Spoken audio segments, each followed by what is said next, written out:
CTBC Bank is Taiwan's top financial institution, but we're not stopping there.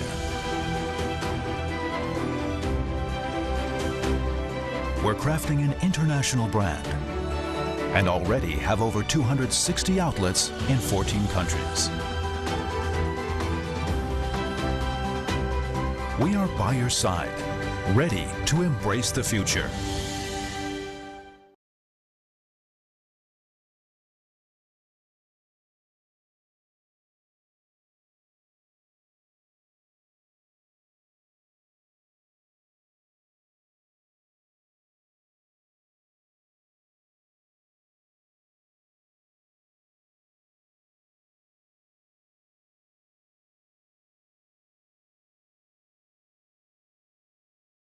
Our family.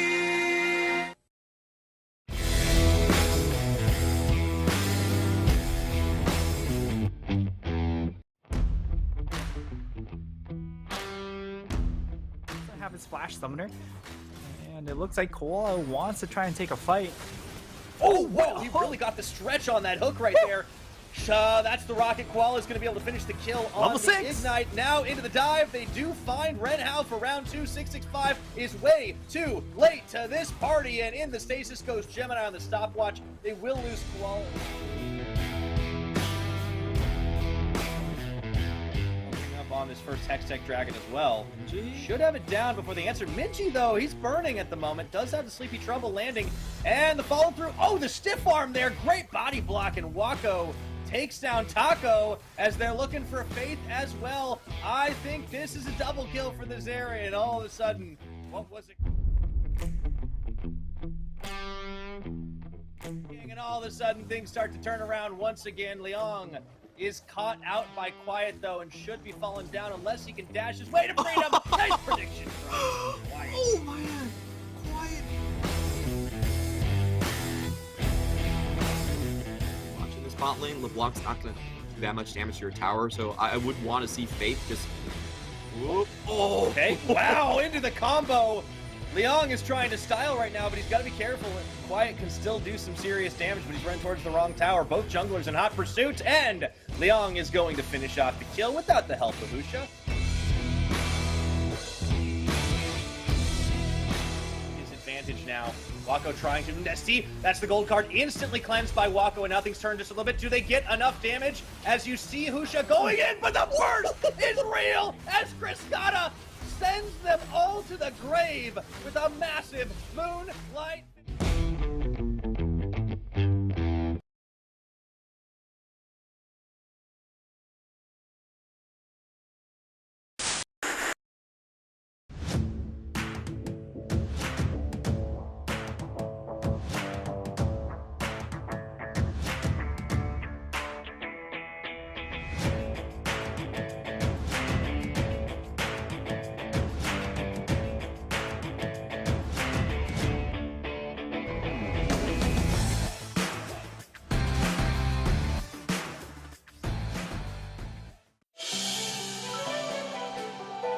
CTBC Bank is Taiwan's top financial institution, but we're not stopping there.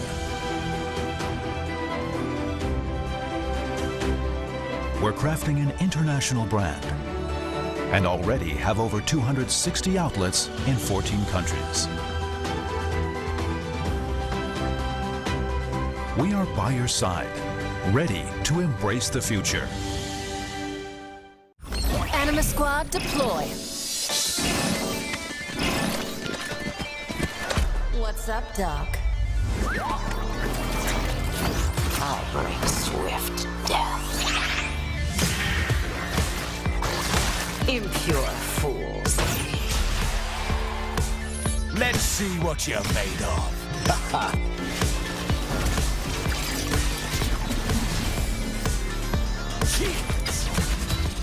Be still! I'm trying to shoot you.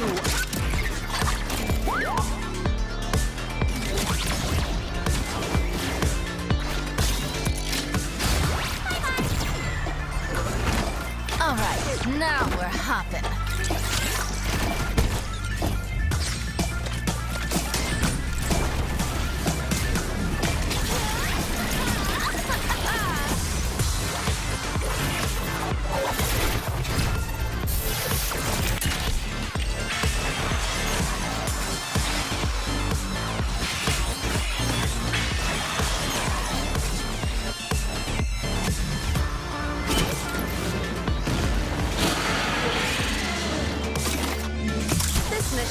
to a good start.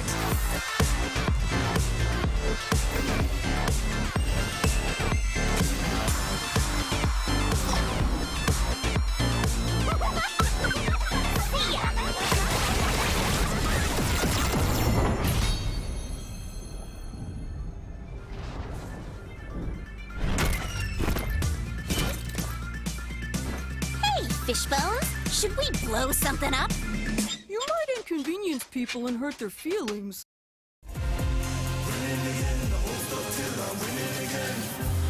I rhyme like nursery, still my style, you will reimburse me. Plus 30, big hands and they're sturdy. I'm Drew the first, I'm back like anniversary.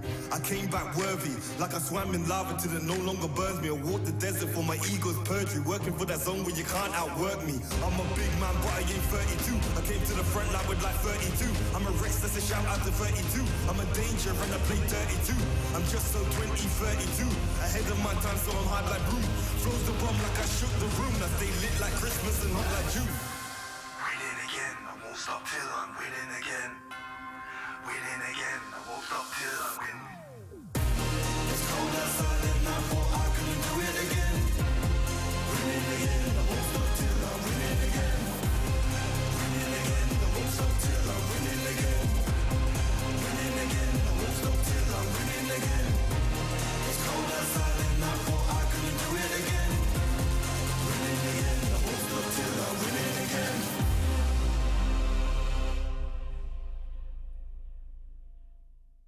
I'm a wall of danger. I'm addicted to the wild and nature. If you give me your heart, I'll break it. I've been known to lie. I've been known to lie. I was sitting all alone on the sidewalk when you caught me by surprise. I'm a lone wolf, I die by my own rules. I know when to follow my prey, and now it's right in front of me.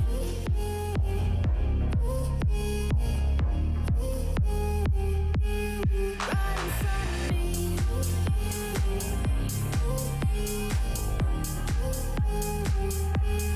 Right in front of me.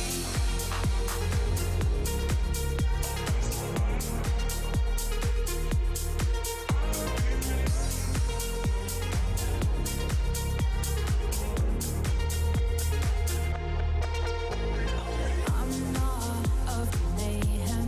I would chase 100 more highs to trade them. In it for chaos I'm creating. I've been known to lie. I've been known to lie. I was sitting all alone on the sidewalk when you caught me by surprise. I'm a lone wolf, I die by my own rules. I know when to follow my prey, and now it's right in front of me.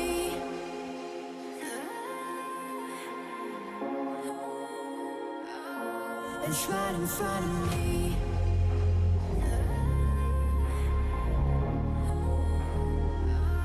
It's right in front of me.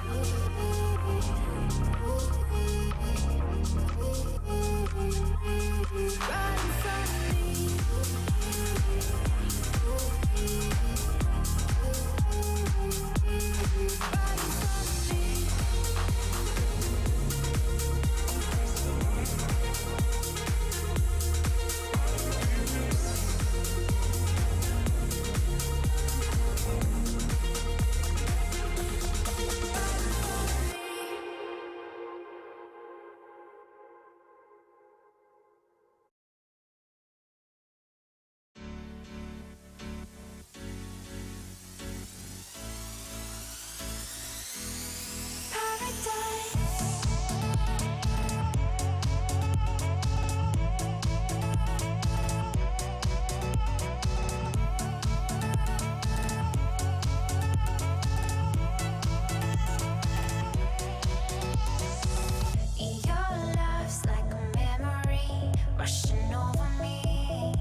Something about you, I can hide it. I fell for you from the start. Something about you, good things happen. I fell for you from the start. Something about you, something about you, something about you, something about you. Once in a lifetime, I love falling from the stars. With grace, I mistakes. You hold me but fall apart. Is this true love? I surrender. I spill love. Is this true love? I surrender. I spill love. Something about you, I can hide it. I fell for you from the start. Something about you, good things happen. I fell for you from the start. Something about you, something about you, something about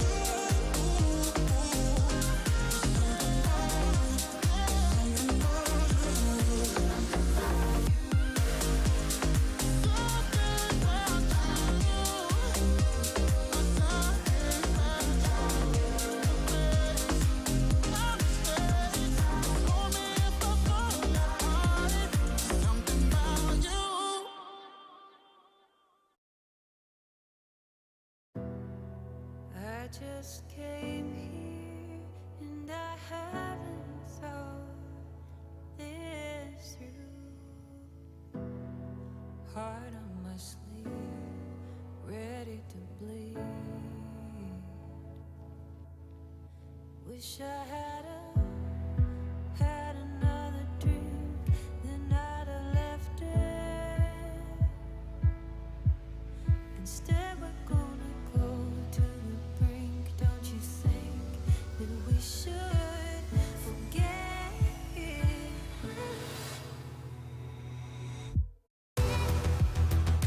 Give me all your love, give me all your love.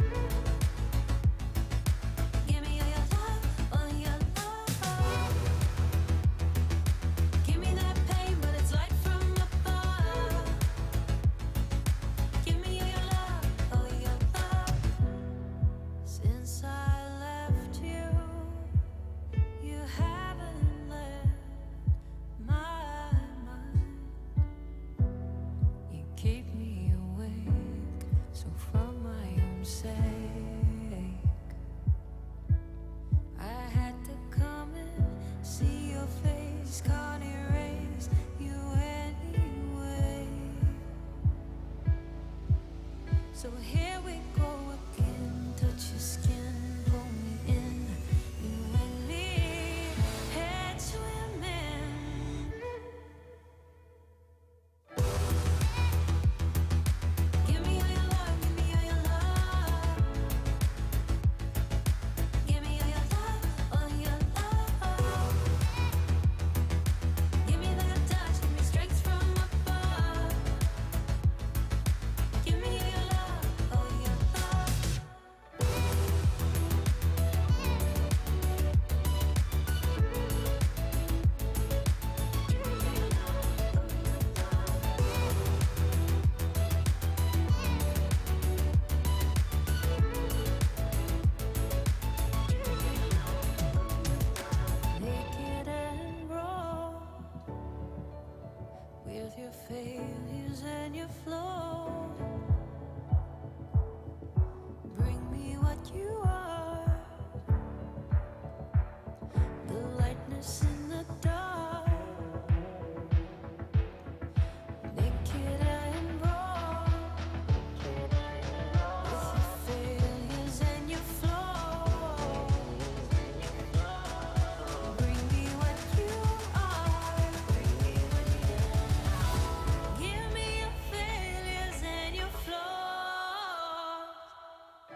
Yeah.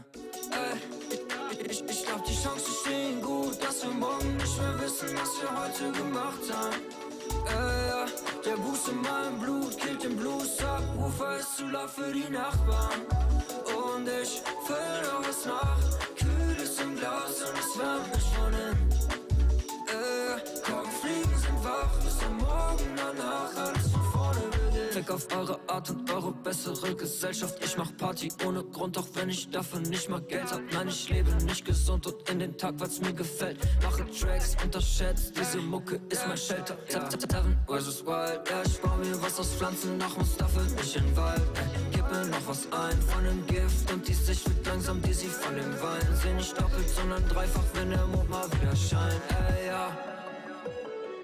Immer unterwegs, weiß nicht, ob ich ankomme. Schau tief in mein Herz, aber find keine Antwort. Yeah. Ich glaub, die Chancen stehen gut, dass wir morgen nicht mehr wissen, was wir heute gemacht haben.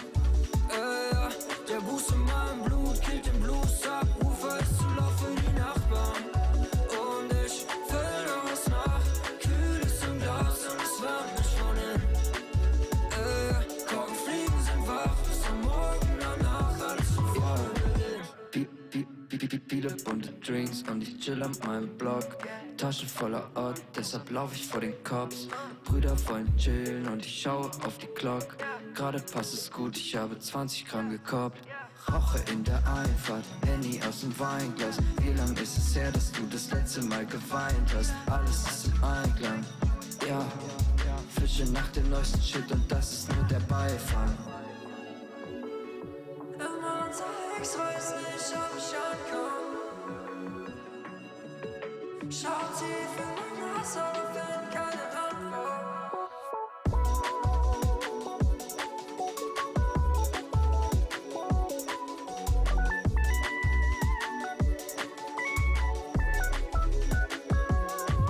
Und ich füll noch was nach, Kühles im Glas und es wärmt mich von innen.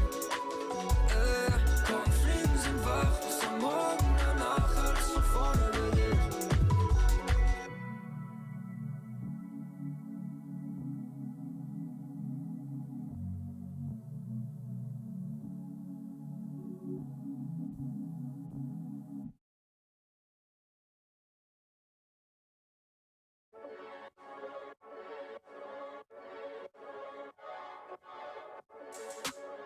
Yeah. I'll avenge you.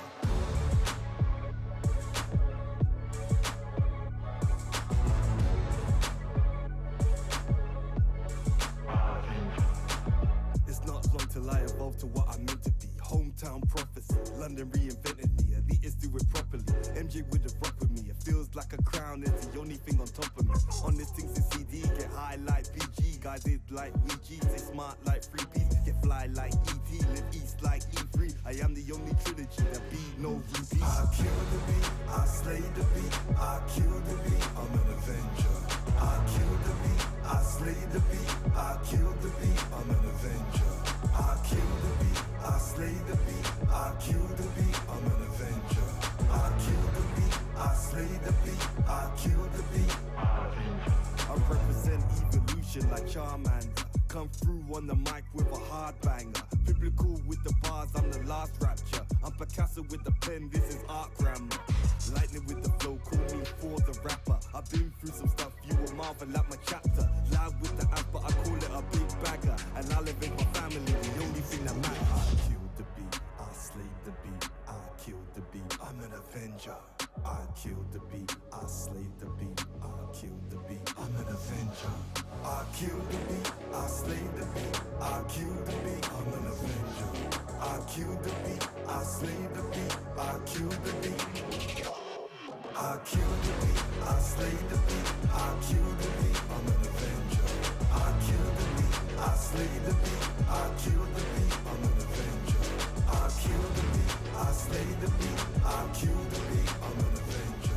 I killed the beat, I slayed the beat, I killed the beat.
Ladies and gentlemen, welcome back to the PCS. My name is Asterix. It is a pleasure to be here, joined alongside the legend himself, Mr. Clement Chu. Clement, it has been a bit of a while. I'm glad to join you in playoffs here. I have everything set up, thanks to the graceful Asheen for letting me use his setup. We've got everything blurred, so no one knows what's behind me.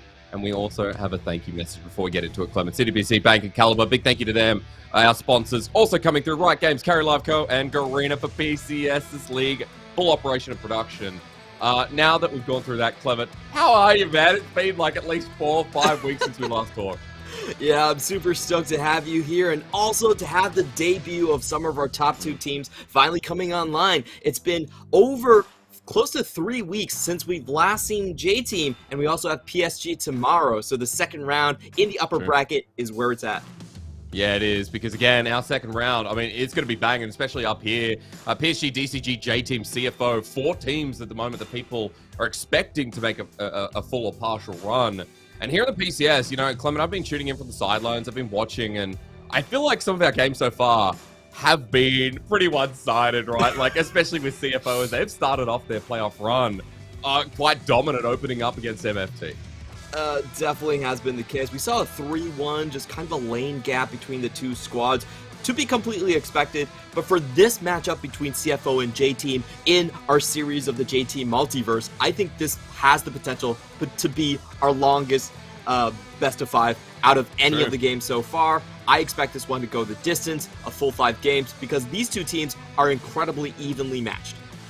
Yeah, they are. Again, you know, J-Team's one eye pitted to go all the way to the grand final. I feel like there's a lot of other casters out there when we're looking through predictions that actually think CFO are going to go the distance. Clement, were you one of them? Did you pin CFO to make a deep run here? I did have CFO taking the series 3-2, but I think it's going to be incredibly close. And my basic reasoning is I actually feel like CFO does have a little bit more of a late game powerhouse in terms of the roster, and with the addition of Shun, I think he's going to be the X factor. He's probably one of our most hyped 80 talents to come through in 2022. I mean, again, a surprise, right? When we've seen Atlan the whole split. Now, you've already introduced me into the rosters. For CFO, changing AD carry, especially in playoffs, like, there was some pretty pog play we saw from this AD. And Clement, you were talking about his carry potential. Let's just go straight into this man. Because Shun has been someone who's been a nice surprise, considering that, again, they've run Atlan for the majority of the split. Yeah, and the big reason I think Shun just appears a cut above is because of his team fight potential. This guy has, I think, a lot more explosiveness. He's willing to get into closer range and get more damage done. And, you know, CFO, they traditionally have not been an AD carry-centric team fight composition, but it does give them an extra out. So I see the CFO late game to be slightly better than J-Teams because they have the 4-1 and they also have the hyper carry in Shun. Well, let's start with J-Team, though, because I guess we start on this side of the bracket. The team that I was pretty hyped out of, and the second seed of the regular season. I think J-Team, a team that really got into it, Clement, you and I talking in our rehearsals before, that it was a bit of a slow start for this team, but J-Team have really found their footing, and you and I, our conversation starter, led us to the mid-jungle duo. Exactly. I feel like J-Team is a team about a 1-2 punch. Early game, it's all about how much damage Uniboy can deal. If he gets his big 3 champions in Syndra, Orianna, and Zoe, he can very reliably snowball and deal massive amounts of damage. He has 40-plus KTAs on all 3 of those champions, by the way. And when it comes to the late game, I also think that they've kind of settled down on an identity. Their biggest weakness on the team is they just don't engage very well, so they play a lot with range. Driver, his most played, has been Jace this split, and even when Uniboy is pushing the tempo, if you look at his actual champion picks that do well, it's all about counter engage. The Orianna, the Syndra, and the Zoe, they all typically have range advantage. So I think they've settled on a very clear identity in the start of the game, snowball Uniboy, and also in the late stages of the game, which is mainly to set up sieges. Not as one-dimensional as it was earlier in the split, was it? You and I were having a lot of conversation about, oh, well, this team can be one-dimensional with the sense that it feels like it's about Lil V. It feels like they try and set up their bottom lane. A lot more options here. We know that Uniboy is the most prioritized mid laner here with jungle proximity. And that's why we come back to the dimension of this team that we can talk about in a little bit. We are flying through this, so let's go to the other side. Clement, CDBC Flying Oyster, a team that a lot of people thought might finish up at the top. They were the 3rd seed at the regular season. This is their very first, this is not their first, they've already come through the first round. This is their second playoff series, I should say. and they absolutely smashed Meta Falcon team, if you missed that one. Well, that's just CFO for you right there. In a nutshell, I think man-to-man, this is the most talented roster in the PCS. Yes, even above PSG, I still believe that. The problem is their coordination is a little bit weak. I feel like they're one of the most discombobulated teams out of our upper tier, out of our upper bracket. However, the way they have settled this and try to negotiate between players is they play a completely just 4-1 style. If you look at Rest, his most plays, it's the Graves. They keep him on a sideline for most of the time, and Mission has fallen into more of a wave clear role. He's pretty much the highest profile Victor player that we still have in the league. He spammed a ton of it at the end of the split, and then you have the late game powerhouse of Shun coming into the field. So if I look at this squad, and I compare it to J-Team, I think neither of them are top tier in terms of objective team fights, but because CTBC has a more split push style and it will force more teams to actually look for the engage against them, I actually see CTBCF as having a slight edge in terms of play styles against J-Team. Especially when, you just said there's some of the strongest in their role, right? From the start of the split to now, not much has changed where Rest and Mission been winning their lanes. It has been so big of these players to come out with an early lead. And even through jungle, right, as we look here at the matchup, Kongyue versus Gemini, how they influence that. You and I talking a lot about the mid-jungle 2v2 of J-Team. On the other side with CFO, it feels like Gemini has just had a roaring split and there's been such a big impact for CTBC as well. Exactly. I feel like Kongyue, though, is much more about himself being a snowball carry as well. He's played a lot of games on the Diana. Viego is his go-to champion.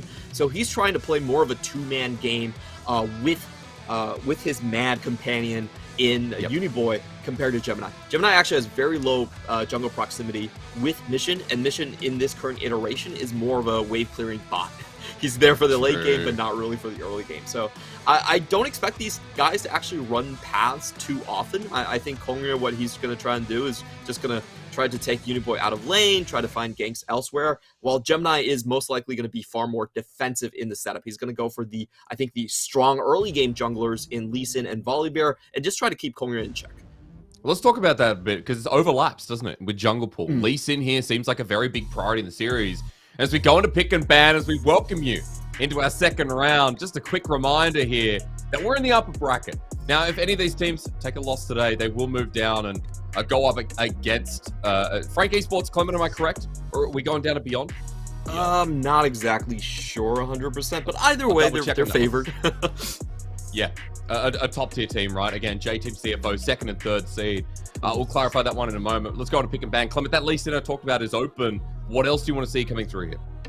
So a couple of the big bans right off the board is Volibear. I feel like Volibear has been the most important champion recently for Gemini because it allows him to play tank, scale better into the late game compared to the Lee Sin. So they're snagging that one away. And I feel like Xin Zhao is a much less forgiving champion if you're trying to keep the enemy mid-jungle down. So basically J-Team are setting up a trap to run a very dominant mid-jungle on their side, exactly what they want to see out of Kongyue and Uniboy. For the other end, CFO, I think this is pretty standard fare. They've been banning Ahri basically all of their games recently because it is the best tempo champion. So I think this is pretty standard stuff. And I think CFO probably going to be leaning a little bit more towards a teamfight edge. That being said, early Nocturne. What? Yeah, Clement. Like when things like Xin Zhao you talked about, Gemini has been a Hecarim player, pulled out of Viego, Adana here and there. Nocturne, the first pick coming through. I mean, for CTBC Flying Oyster, a very different direction.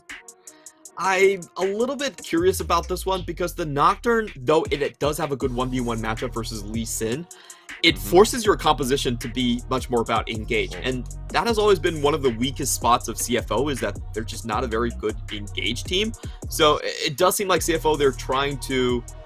I have to say, I feel like they're overcompensating. You see a very early rotation Nautilus and then into a Nocturne. This feels like they're going to try some cheese that we haven't seen before.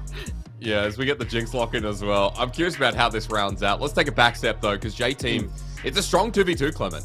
And when we're just talking about Rest and Mission holding strength in their individual lanes, I mean, Lil V and Enzo have been doing pretty well, too. They want to beat down the bottom lane. Yeah, I think J-Team is clearly going for a full early game strategy right here. Karma in the late game, not much utility. Definitely wouldn't say that's an Enso champion by any means. Same thing goes for Caitlyn. I actually still feel like she has a pretty weak mid-game general. So what J-Team are looking to do is strong mid-jungle into a perma-push bottom lane, which frankly does counter out Nautilus and Jinx earlier on, and they're just going to try to end the game with that sort of a high, with that sort of a snowball. Whether they can play that tightly, that's a big question to kind of gauge right here, though. I mean, see what Kongyue can do here on the Lee Sin as well with early presence. We are banning away some of the mid laners, though, for the time being. The Tryndamere, I'm surprised to see him make it to the second phase here. I've been watching PCS throughout the season, and it has just been such a high priority, but, you know, moving down the patches, a lot changing here. We get more solo lane bans alongside it, and the Camille going through. LeBlanc already mentioned there, Clement. Again, against Mission and Rest, these are pretty good bans to take away some of their strengths. Yeah, I think the key thing here is just the engage potential that a Camille does have with this composition. Once again, you are running the Nocturne, so you have to have some form of lockdown. For CFO, the big question here is, what do they do with the Zoe? Like, J-Team is very clearly setting up for a sort of like outranged siege situation. We've talked about this as kind of their go-to late game mode. So I think the Zoe, they're just going to take it away. Okay. I think that's a really good call on Mission's part, because there isn't a really strong champion that actually straight out counters on the other side. And Zoe, to be frank, can be a very good chase down champion as well to go in with the Nocturne. Sure. And a lot of range now added in as well. You know, Zoe, Jinx coming through, the lockdown as well from Nocturne, Nautilus. I'll ask you about that in a little bit, because the J-Team, we're getting a pretty stock standard top laner for the time being. And now I'm just kind of curious as what they take into Mission Zoe, considering that Uniboy has been such a favorite. And Syndra, Clement, it's not available. It was actually banned by J-Team. So we don't have a strong mid 2v2 setup, but it could be about putting eggs in the bottom lane basket further. I'm not a huge fan of J-Team going on this route. I feel like if you look down this comp, it lacks damage so much in the late game. Yeah, it does. It really feels like they're just going to be flailing around, so they have to make all of their early push work. And to me, that's just way too narrow of a win condition to play through. You have to think about coming in with Paranoia and Zoe TP at level 6. I don't see how you actually push through that. That seems like a very brittle strategy. So I actually think CFO, in the end, because they kept more avenues open, they ended up with a better draft. Okay, well, I mean, we get an Aatrox to round it out, and at the very least, strong lanes here for CFO. Clement, run me through a little bit more about how CFO counteract, because you're talking about the narrow damage windows of J-Team. I understand that. I understand what the early game condition is, but I want to look more at CFO and see what avenues they have to play for, because it does look like a lot more of a flexible draft. It does. I feel like for J-Team, the key thing to remember here is that their entire team severely lacks damage beyond the second item point. That's when you see the Gragas go into the tank build. That's when you see, just like the Twisted Fate, going for the rapid fire cannon. So this is not a team with a lot of damage. So they can't take straight 5v5s if they're not in a massive lead. I think that's the main problem for their comp. They're very much reliant on bottom lane push and siege. On the other hand, for CFO, I give them a lot of advantage just because of how many ways they can play through. Their sole goal in the entire early game is just to make sure that they get a kill on the bot lane. If they can stop that push just once, I feel like J-Team actually just run out of steam. Yeah, I was going to say, with what you said, well, then it's all useless. Lack of damage coming through, a really key point that you brought up. So, again, you know, what can Kongyue do here on the Lee Sin? Normally focus around mid 2v2. That's how J-Team have been playing. And it's interesting to see that this time around, it is going to be about influencing that bottom lane, get the snowball going. Otherwise, J-Team, as Clement just said, will run out of steam as we welcome you into the start of our second round. J-Team versus CDBC Flying Oyster. These two are second and third seed alike. They'll move into the semifinals, into round 4 with a win here, waiting for the winner of PSG versus DCG. PCS is so competitive this split. If you're just tuning in, I think you're tuning into one of the most exciting splits that I have seen, both as a spectator and now, thankfully, as a caster. Clement, it has just been such a good talent split. Like, individual players have risen to new highs.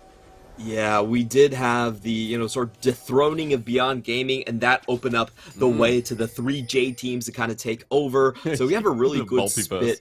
Exactly. The JT multiverse. There's so many good teams right now. It's a situation where we've moved away from 2 teams dominating the league to I think we have 5 potential teams that could come up and win the championship. Now, to go a little bit more into the game setup right here, we have pretty standard builds across the board. Not seeing too aggressive on the Zoe, just going with the much more popular spell book. And if you look at the side of J-Team, we have, for Enso, a very clear just kind of poke siege composition. They know that they have to make this bottom lane work. They're not going to be going for the Guardians to save lane. It's all out or nothing. True, the comment coming through from Enzo. Nice catch. Even a longsword start here from Lil V, and it's through the lane setup already that they're like, yep, let's build that bridge. Dredgeline dodged away from, and J-Team already getting the health bars down nice and low. So I guess, Clement, if you're a J-Team fan, that's exactly how you want to start your level 1 lane. It definitely is. The one thing to mention here is that you see a lot of these rotations. The most important thing for the Karma is you really want to get your mantra Qs onto the backline minions as well, so that will help you push quite a bit. You take out most of the damage from the wave with that. So the positioning from Shun and Koala here, they know that they're going to have to take that first salvo anyway, but at least they're keeping their backline minions alive until now. And the root comes in. It's a good little trade here from J-Team once again. Enso is aggressive as hell. Not really caring about the dredge line as the timer goes down. They'll hit level 2 and it continues to run like clockwork. Now, Clement, we also have to account for the junglers into this lane, as we will be talking about bot quite a lot. Kongyue has started with a topside path leading all the way down, but Gemini is matching. Yeah, we do have, I think, just full clears from both sides. I don't expect Gemini to actually try and gank this lane on level 3 as a Nocturne. It's a little bit too difficult to pull off, and the HPs are very unfavorable for him. The way I'm seeing this game go is that we do have to be very mindful of the potential for Paranoia to actually cancel out Destiny Gate. So what can happen is Uniboy might try to increase a push or get a gank on the bot lane. He might pop the Destiny, but fail to get the gate off, because Paranoia could just take away Vision, and that just cancels out Twisted Fate. So that's a very possible thing to look forward to into the mid game. That's a great point, Clement. I mean, again, Uniboy, he picked this after the Nocturne, and again, we knew it was about influencing the bottom lane. As Kongyue goes for a cheeky little invade, misses Vision ever so slightly. A bit unfortunate, and I think Pink still went down, but nevertheless, Kongyue not going to have a full understanding as camera returns to where it needs to be. That's Ignite down! Oh my god! Clement J-Team style in a quick 2v2. I can't believe Enzo actually managed to get the tether off. He was able to lock Koala in place before the flash came in, and I felt like Koala just kind of played that a little bit haphazardly. He was just assuming that he wouldn't die and got full punish for it. Has flash. Ignite was still available, but not worth mentioning. Heal used by Shun. It definitely is, though. So a summoner for summoner trade, but the first blood going over to Enzo. J-Team's condition on the board. And already we have a Noon Quiver coming in from Lil V too, so this is a great start when it's such a narrow window that J-Team have to play through. Yeah, I feel like if J-Team does not take the first brick gold in bot lane, it's over. Like, that's how narrow their win condition actually is. So they have to play super contested for it. And you can also tell that Gemini knows his win condition as well. He's just trying to force level 6 as soon as possible. He's just full clearing the entire way, and just trying to split the scuttle that way. And I think we're quickly arriving to that point where Uniboy, he's going to have his Destiny Gate online, but so will Gemini with the Paranoia. Ooh, gank at top lane. Let's pause in top lane. Yeah, Sonic Wave actually connects as well. Rez flashes away, but it's matched. Kongyue wants to slow him down. The red buff will help out. Drivers right there. J-Team in both sides of the map are taking it. Yeah, beautiful gank coming through the lane right there. If you look at the river, CFO had a lot of vision committed to rest, making sure that he could just push that lane, but J-Team still catch him out with Gemini coming through the lane itself. That's always very difficult to anticipate for the laners right there, and caught him mid-trade as well. It's a big deal considering Pickaxe was just picked up, and Kongyue, even pre-6, has gotten himself onto the map. So for J-Team, bit over a 1k gold lead at this point. And Clement, we'll have a quick look at the replay because it was a nice time game. Yeah, very nicely done. Rest goes in for the trade. I'm a little bit dubious about that flash. I felt like that was an incredibly short flash to pull off. He was a dead man anyway. But he does trade 2 flashes for 1. So they are up technically 1 flash if it does come into effect when Paranoia comes through. Yeah, good math. I'll take that. Paranoia is on us up and available further to that point. Gemini, you said, was racing for this, but look, the map is burning. Before this Nocturne even gets level 6, we have to pull out that this map is crashing very fast. J-Team are keeping on with this tempo. Kongyue now focusing around the bottom side, and it continues to be a map state that is just so favorable. Look at this. Koala again taking trades. Kongyue now spotted. And Clement, it still belongs to the J-Team side in the first 15 minutes. Yeah, it definitely does. And I'll be honest, this is to be expected somewhat. I think that, you know, with the bot lane push, it just frees up a lot more control on the bottom side. We've seen Kongyue poking into CFL's jungle multiple times, and now they're going to try and, you know, search for a 3v2 if it does happen. Gemini not going to show himself. In fact, he's been doing a lot of leeching here in the mid lane. This is a rather interesting strategy. I think his calculation was he wanted to leech to 6 before he went back towards the top side, so he could actually defend the bot. But now with the back happening with Shun and Koala, he's like, okay, I don't need to leech that much. I could just go for the top side now and try to hit 6. But he will be spotted out. I mean, Driver's coming over with a ward at the ready. Puts it a bit shallow. I'm not sure. Blue buff's already past the wall, so Gemini won't get spotted out here. And Clement with the leeching news. He's pretty close to getting level 6. Kongyue is going to be starting up the dragon here. And one more camp means Gemini will finally be on the map. And Clement, we'll get to see what CFO can do, because, again, stopping the bleeding. You mentioned the expected result of J-Team's early game here. But the Nocturne coming in from CFO has a lot of uses. And you were talking about the opportunistic windows that CFO have to play through in this first game.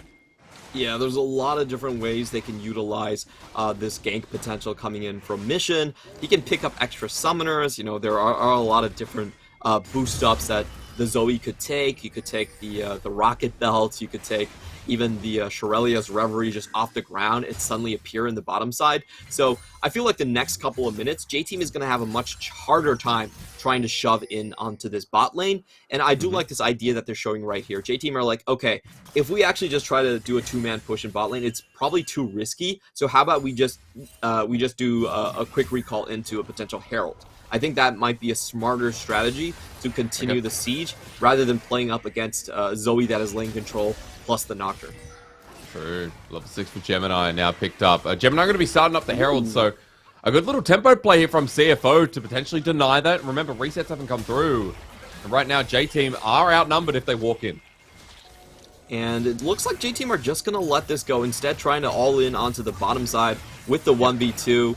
Koala actually caught off of rotation right here. He was trying to join the top side, but then realized, wait a minute, this they're not actually not roaming here. So in some senses, J-Team can be pretty happy with this result. They take another plate in the bottom side. They force Shun to stay away from EXP range.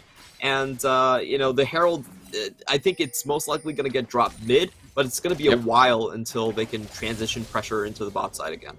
Especially with Kongyue nearby. Look at this. Gank path imminent. Or at very least helping push out the wave. Uniboy has Destiny as well, worth mentioning. So we always know that the paranoia interaction you talked about earlier could be coming through. But coming back to what you were just talking about, J-Team with all-inning bot were able to pick up another piece of turret plating almost a second. And you did put a timer on this saying that this bottom lane needs to be cracked. It needs to be first brick. It needs to be all turret platings taken down. Lil V is half the way there with Kongyue still hovering, Clement. So walk me through the next couple of minutes and how J-Team need to bring the pace against a team that has Rift Herald, against a team that still has a response with now Nocturne ulti being up and available. So I think CFO are just going to try and go for the juggler right here. You can see that J-Team placed a lot of wards inside the blue side jungle, but it doesn't really matter for Nocturne. Like, he can always lane gank anyway, and he does have the Herald. So if they get just one killing gank off in the bottom lane, they erase all of J-Team's leads instantly. You get the double charge onto Shin, the Jinx gets excited, you're most likely going to get first brick off of that if it does succeed. So we know what the most high value play is on the map, and the question right now, I think, is for J-Team to see how they actually react to it. I expect Lee Sin to be heading bot lane once more to sync up his movement with his bot lane push, and at least try to take control of not only the jungle, he also needs to get ward behind the tower to make sure the push can continue. True, catch out Koala, who a couple of times, you know, you mentioned his position. He's been pretty detrimental coming through. He's now roaming up towards the mid lane. Now for CFO, that Herald usage, whether it's bot, whether it's mid, is coming through pretty shortly, and Gemini's going to drop it here. Mission has priority once again, and this should be a couple of plates sent over. And Kongyue now being zoned out by Koala, so Mission going to share on the spoils of war here. Nice pot of gold from CFO. Catch back up in this early game, and Give Mission the priority that he deserves as one of the best mid laners in the league. Oh, this Twisted Fate has just not been able to do anything. This hasn't been able to leave. It's kind of... I really think that CFO outdrafted by taking away the LeBlanc and then picking the Zoe themselves. That was such an incredible move. It just cut off all the tempo picks that J-Team had available, and I feel like J-Team just kind of forgot the interactions with Nocturne. You know, as a Twisted Fate, because you lack so much damage in the late game, you have to make your early game work, and right now it's 12 minutes into the game, and we haven't seen a single Destiny gate. It's just not been allowed to go through. I mean, we haven't seen a Gemini ulti, but it doesn't matter as much, Clement. Where J-Team is so limited here.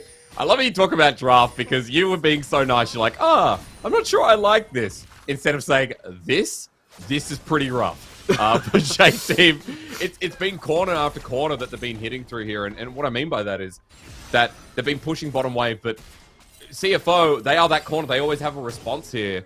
And nice little block there from Koala. They're picking up gold in this game. It's only 1,000 lead. It's never really been more than that. As the next dragon comes up, we have pretty equal items coming through, bar maybe Lil V having a little bit of extra gold, sitting with the Gale Force.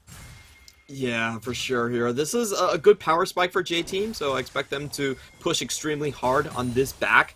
But a couple things to mention here. I feel like if CFO take first tower first, even if it's in the mid lane, they just cancel out so much siege potential from J-Team. It means that J-Team are going to be completely open to flanks. You have an Aatrox coming in behind the Caitlyn with World Ender. That doesn't sound like a great setup. So I feel like J-Team, I'm going to move. I'm going to clarify their win condition. But I feel like on 2 items, they at the very least need a 6,000 gold. I'm not even kidding. It has to be that high for this game to be even close when it goes to the 30 minutes. So they want a big old fight soon, or they want this first brick to go down again. Where's the gold coming from? Right now, it's going to be second dragon for J-Team at the very least. So moving towards dragon win condition. But Clement, you know that League of Legends is an unfair game. This will be a Cloud Soul. Ready? Oh, no, text deck. Wow, okay. Saved. Saved a little bit. Saved a little bit. But still, second dragon goes down at the very least. I want to talk to you a little bit more about what we're going to see because I'm still waiting for Uniboy. I'm trying to get you to set me up for Uniboy, but there's still no ult available. He's getting 3-man mid. Rest is diving the top side. Not sure what's going on there, but it might not matter because mid has just been traded off to the turret. We do have the first brick gold going over to J-Team, so definitely a small win right there. But as we've talked about before, this still invalidates the potential for Caitlyn to siege mid. Caitlyn right now doesn't have a lane to go towards where she can feel safe. I feel like they probably have to swap towards top lane for Caitlyn to have like a more of a short lane where she can actually hit the tower. But it's just a little bit like the lead isn't big enough to justify the draft so far. The 500 gold lead, that's pretty much nothing. And if you look at the items across the board, the first mythics are online. You don't have a massive gap where the first fight is going to be mythics versus non-mythics for J-Team's side. So if I'm looking at this, I feel like J-Team, they have to make the most use of the next Herald fight. Like, the next Herald fight has to be massive for them. They need picks, and they need to snowball. Okay, well, next Herald is coming up in about 8 seconds. There's Destiny! Clement, we get it! Uniboy locks him down as well, and Koala might be caught out, but the interaction with Paranoia means that 2 deep now. It's a top laner, a J-Team driver running for the hills, the Death Rocket, big damage. Shielding as well, a great response, but Mission is here to play. The Zoe with a bit of extra range, and there's health bars that's starting to blink on J-Team as CFO make themselves known around the Herald. Yeah, I feel like J-Team, for them, that was more of a defensive Destiny gate into an opportunistic catch. They wanted to pop it just to make sure where the Nocturne was, get better setup, and maybe see if they could catch someone. But I feel like the catch itself was way too hard to actually make work in that situation. And right now, I feel like CFO should have much stronger potential in this team fight as they're grouped up as a 5v5 here. I mean, look again, as J-Team get knocked up on the way in. Rest is zoning here, level 11. The Herald just taken. Clement, you said J-Team needed this Herald. They needed more momentum, and CFO just walk in and take it. Yeah, they burned a lot of ultimates in the last fight, and here we go. Oh, driver. Explosive cast's going to be used. At least they get Koala on the way out. Okay, 1 for J-Team is a response. but there won't be anything else. Herald for the kill, as J-Team do have mid lane priority. We'll see if they can finally push down another turret. Very nicely done by J-Team right here. I feel like CFO got a little bit greedy trying to brute force their way through the left side of River right here. They get punished for it, and a little they do get one kill back for that. So we are seeing a 600 gold lead here. But the question on my mind is always going to be, what's next? Where do you siege up next? The Herald is most likely just going to go top for CFO. They're going to take a tower here, and we'll watch this once again. Again, to point out, this is CFO already taking down the Herald. They've already won a big chunk, but they go a little bit too far for Driver. He's very tanky at this point. Did go Everfrost first, and there's also a lot of brush control just coming from the Caitlyn. So I feel like CFO got a little bit greedy with that one, but it doesn't change the overall game plan of them just being able to strip side lanes and deny siege potential from JT. Yeah, again, Rest is taking this turret down with ease. This Aatrox too, we haven't talked much about. We saw a dive up in the top side, and it's kind of rare not to be talking about Rest in a game, Clement. I feel like some of the best of CFO games have been about Rest, have been about Mission, or maybe, Gemini comes into the mix. Like, these solo lanes are so good. And this time around, it's just been a bit of a CS gap. Rest has just been playing his part against the Gragas, not being able to do much because I guess CFO didn't need to do much in this first game. I gotta say, I actually love this Aatrox pick. You really want to pick an Aatrox when the enemy team is lacking damage. If they can't force fire you down, if they don't have multiple carries, then Aatrox just gets to survive forever. And at the very least, he gets to drag J-Team to a point where they can't go into, 3-item crit items because they have to have someone build for anti-heal. So I think it's a great pick in this situation. It fits the build that they want to play with a 4-1 strategy with Rest. Just overall, I just love it. I mean, it was a final pick here in the draft, right? And you and I have been very draft focused in this game, and it's so rightly so. For J-Team, they're a team that we know will often play around Uniboy Kongru. Maybe not the right time to talk about it because we get a fight to see if J-Team are worth talking about in this game one. Clement, they're going to give us something here because they hover around the third dragon. CFO with great positioning. Mission is the one. He got Lil V. That's the damage on J-Team. The rocket hits him for half HP, and Rest again, you said, couldn't really get bursted out. He's at half HP, but still with the ulti. While on the backline, Koala deals with 2 people. J-Team are spread thin. Now, they may kill Koala, but look again. Mission has free roam with a Gale Force and a double kill already going to Gemini. CFO make it 2 for 1, Clement, and we're not even at the 20-minute mark. I gotta say, I feel like J-Team just ran out of ideas on how to play that fight. They were like, what do? We can't take the 5v5 right now. We're in a power trough with Caitlyn, and CFO are bearing down on us. We can't even pop Destiny Gate before we see where the Twisted Fate, where the Nocturne actually is on the map. So they go for a 5v5 Hail Mary type of play. Their 80 dies right off the bat, and they pick up a very inconsequential kill on Koala. Like, he's already had 3 deaths. He doesn't really care if you kill him or not. So I feel like if J-Team want to do this, they need to be pushing in the bot lane and then transitioning back. They need to make sure that, CFO is coming from 2 directions and they can actually catch someone out on the other side. This was, I don't know, this was just kind of messy, and it was very low priority for Kongre and Yumi Boy to take the Nocturne kill. I mean, they do get it, but, like, that doesn't matter. I don't think so. I was gonna say, like, what astounded me about that play is that for Lil V to walk up, Clement, Mission just took a free bubble. And as soon as he gets caught, we come back to what you've been harping on, what I've been asking you the whole game. The damage source in J-Team, if it goes down, J-Team might be screwed. So, in this game, Lil V drops in the fight, and the rest is history. CFO now with the gold lead at 20 minutes in. They picked up the Dragon as well to slow down another potential win condition here for JT. And Clement, at this point, you got to tell me, like, what JT do now that they're at a disadvantage, that they haven't been able to get off anything, that they are at 2 items, and as you said, should be at 6,000 gold lead, but they're actually at a deficit.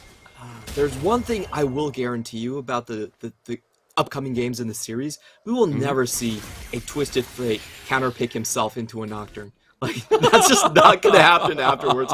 This Nocturne's just has just been killing J-Team's strategy overall. And look at the Nocturne build right now. He already has the Randuin's complete to just sit on top of Caitlyn. Like, the Caitlyn, she's gonna go crit, like, she doesn't have another build to go for, but she's not gonna be doing anything. The Cold Steel passive is going to be impacting her, so... I don't know. I don't know what J-Team really do. I feel like J-Team's best chance is, okay, we just set up Siege. We do still have a Siege poke comp. We have very good disengage with the Lee Sin and the Gragas, and we just hope that CFO fumble and engage. That's probably their best bet right now. Okay, thank you, Clement. I took a bit, but we got it. I love how hard it was for you. I had to think about that. Yeah. Second Destinies, by the way, where's it going? Defensive again. You're right. Maybe we don't see a Twisted Fate, at least at this style, or in this style, I should say, from Uniboy again. I was going to say before we got into that fight, like, for J-Team, the J-Team we know is the Kongyue Uniboy show. And this time around, it feels like, you know, again, we've put all eggs in the bottom lane basket. The draft you talk about was so narrow, and it doesn't give Uniboy a potential to carry when he's been such a great Syndra player. Like, this is the man who, I'm just looking at the games, Clement, like, Syndra, Zoe, even the Orianna, the Ahri he's picked up 3 times. This is not a Uniboy style opening up this series. For sure. I feel like Uniboy has to have his early game damage going in. And, you know, looking at the stats, when J-Team wins, Uniboy is dealing 600 a DPM. When he loses, he's only doing 300. And I have to say, this game feels a lot closer to the later than to the former. Here we have the 2-man, though.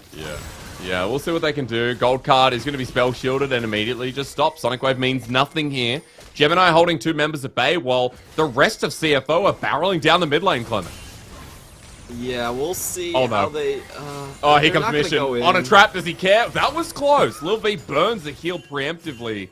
And Mission only just out of range, but the rest of CFO say, hey, okay, if we can't do it through mid, now we move rest down to bot, and they're just pulling J-Team so thin. Nothing much J-Team can actually do about this.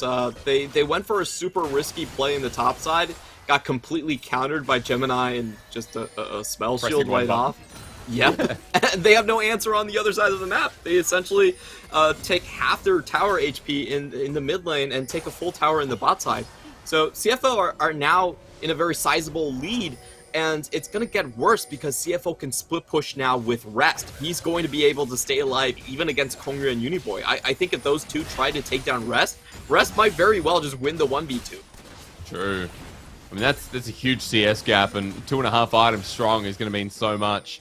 Lil V, worth mentioning, the damage source of J-Team is getting towards his third, but again, he keeps getting hit by these bubbles, these paddle stars. He's now without his heal. Flash is available, but how quickly would that be burned? As Dragon's up, but CWC Flying Oyster hovering on the outskirts for now with a flank coming through from the man in the top lane. Oh, but this is a great way to catch someone out. They're going for Clement, Rest. Do they have enough damage? Do they have enough damage? Gold card through, he's over the wall, but everyone from J-Team are grouping up. Look, Rest took no damage from Ace in the hole. And Driver even getting poked out by Mission. It's a slow play. But J-Team, as they walk through, have used quite a lot to get through Rest. And CFO pacing forward. It's taken here by J-Team, but CFO are coming back in. Driver not tanky enough. And here's the reset from Shun. He's exhausted, but he ain't tired yet. A drench line from Koala. And CFO, through draft, through game, have styled on J-Team in the first game of this series. Goodbye, Uniboy. Not able to get anything done right here, and this fight was just absolutely ridiculous from start to finish. I feel like J-Team, I don't know why they did full commit to Rest right there. The paranoia went down, and I feel like they were just scared. They didn't full commit to Rest at all, and when paranoia was over, there was just no chance of them even holding that position. They do get the seal onto the Drake, but they should have hightailed out of there as soon as possible. Like, there was zero chance thinking that they would win that fight after like 4 people stand there wailing on Rest for that felt like at least 5 seconds, and Rest wasn't even half HP. I mean, he took no damage in the initial engage, Clement, and then we saw it again, and Rest, like, you've been spot on with this one. You deserve a pat on the back because Rest took so much time and so many resources from J-Team at the start of this fight. And look at this, they were actually very hesitant on all-inning on him. They were very scared about the fact that Nocturne could just fly in. So you could tell Uniboy didn't even throw his gold card at Rest. Like, he tried to play this super slow. They're very scared about this situation, and I think this is where J-Team really overstepped. You get the objective, you gotta hightail out of here, man. You can't stay around for the after party. You're not invited to this one. And CFO just completely decimate them. It's just nice to see, right? Even though we know this one comes down to what's been talked about all game long. CFO played it really well. You know, Gemini here on the Nocturne hasn't really need to use his ultimate many times. Again, you talked about it as a negating tool towards J-Team, towards Uniboy. But importantly enough, the game's been going smooth for CFO, and this is what you want to see, right? Great solo lane play from Rest and Mission Clement. Really solid mid lane, right? Mission has been great this game, making sure Uniboy could never move. CFO really know their strengths, and opening up this series, it's nice to see that translate after they stomped MFT in a similar way, right? Yeah, I feel like this game, CFO actually brought a lot more depth in terms of their draft, and I can't believe Koga actually did 0 damage right there. He didn't even Dragon Rage someone. 0 damage? That's actually pretty peculiar. Yeah. I don't think he did. But I'm not sure if he died at the start of the fight. Oh, no, he hasn't died, actually. So hang on a minute. Clement, that's not what you want to see out of your jungler. But it's kind of been the story. Kind of been the story of this game. We do have very suboptimal builds coming out from J-Team right now. We do have a Lord Dominic's regard, you know, trying to circumvent the Randuins here. But if you look across the item builds, there is a lot of armor for sure, but like it also means that your main damage dealer just isn't packing that much punch at this point for the Caitlyn. So this is kind of like a 4-item spike Caitlyn, and you can tell that she's also eyeing just for a Quicksilver Sash before that. So this is, it looks really, really rough right now, and I'm trying to figure out how J-Team should play this, and I still feel like their best chance is to bait and engage here. CFO, not really known for their engage prowess, and this is an engage where they do have to flank, so J-Team, it sounds risky, it sounds suicidal, but they have to put themselves in harm's way and just draw CFO out so they can potentially find some better team fights. They don't actually want to walk in onto CFO in terms of a Baron fight. I don't think their team has good potential at pushing terrain. Well, they were doing that before, but J-Team unawares until about now, thinking, all right, well, CFO is still waiting in the brush, but Baron started out. Destiny's going to be used here. Full vision as he goes to the back of the pit. Driver here with an ulti, but he gets Dredgeline in, going asleep, and as he gets tucked into bed, the Death Rocket going sly. He hits Golden, and you can see the J-Team is still on the edge of this one, but Dredgeline hits the target member. Big old koala drop bear on top of the face of Lil B, and Rest is doing the exact opposite. This guy is woke. There's Kongyuan's over the wall, and J-Team is scattered to the wind. Mission missing all but none. There we go once again. It's a paddle star of the ages, and CFO can do no wrong with some class play. Once again, Kongyue is the remnant of this one, and Clement, I'm not sure how much longer he has to go. The kick finally comes through, but Mission's here to save his support's life. And this is a 40-second timer on Kongyue. CFO using the teleport and looking to close out on the game sooner rather than later right here. Looks like they will turn around for the safer play. Lil V is still coming up here, but man, that was just such a spanking coming in from CFO. I think most critically was CFO just somehow gave up on Lil V. It was really weird to see, but Lil V actually just being in the front lines for a split second gives Koala that opportunity to commit the full engage. Like, before that, J-Team even had all the traps set up. They were moving up the ramp, but for a split second there, just nobody was covering their main AD carry. It happened in the last fight, Clement. Remember again, into range of the Sleepy Travel Bubble. Like, this is the second time that Lil V has been very aggressively positioned, and Koala's laughing, Mission's laughing. I think CFO in general should be laughing with this game number one, as the gold lead's immense now. The Baron not picked up, but with the team fight, gold is just worse than before. We're positioning. We're going to have a quick replay here, Clement, because it'll beef up again. This is a really good start of the fight to Driver. He takes a lot of cooldowns, and then he moves up the ramp. But I want to see why Little V was actually in the front line. Oh, no! Gragas isn't fat enough. Oh, that was so not worth it. What? Oh, man. That's so unfortunate. Dude, if only Driver was a bigger unit, man. If only Gragas had a bigger character module than he does. I don't think you Victoria's ever massive. walk down the ramp in that situation, though. Like, I understand the driver could have taken that, but for me, from my perspective, that was still mainly on Little V. Yep. Getting that one headshot, definitely not worth it. Oh man, that's it's rough to watch, but still a nice dredge line here from Koala. I'll say that's perfect timing if I've ever seen one. Very well. We're back around the Baron though, Clement. Are you ready for round 2? I am ready as can be. Kongre already starting off a pretty low health right here. I think the key member does have to be Driver once more. He's tanky enough, he can take that first shot, and if he can find Shun with the explosive cask, that would equalize the damage differential between these two squads, but it really does have to come down to him. Such a hard ask at this point, right? CFO, every single time J-Team have looked for one of these angles, has been negated, and now in front of the Baron once again. They've got the poke down, they force J-Team out.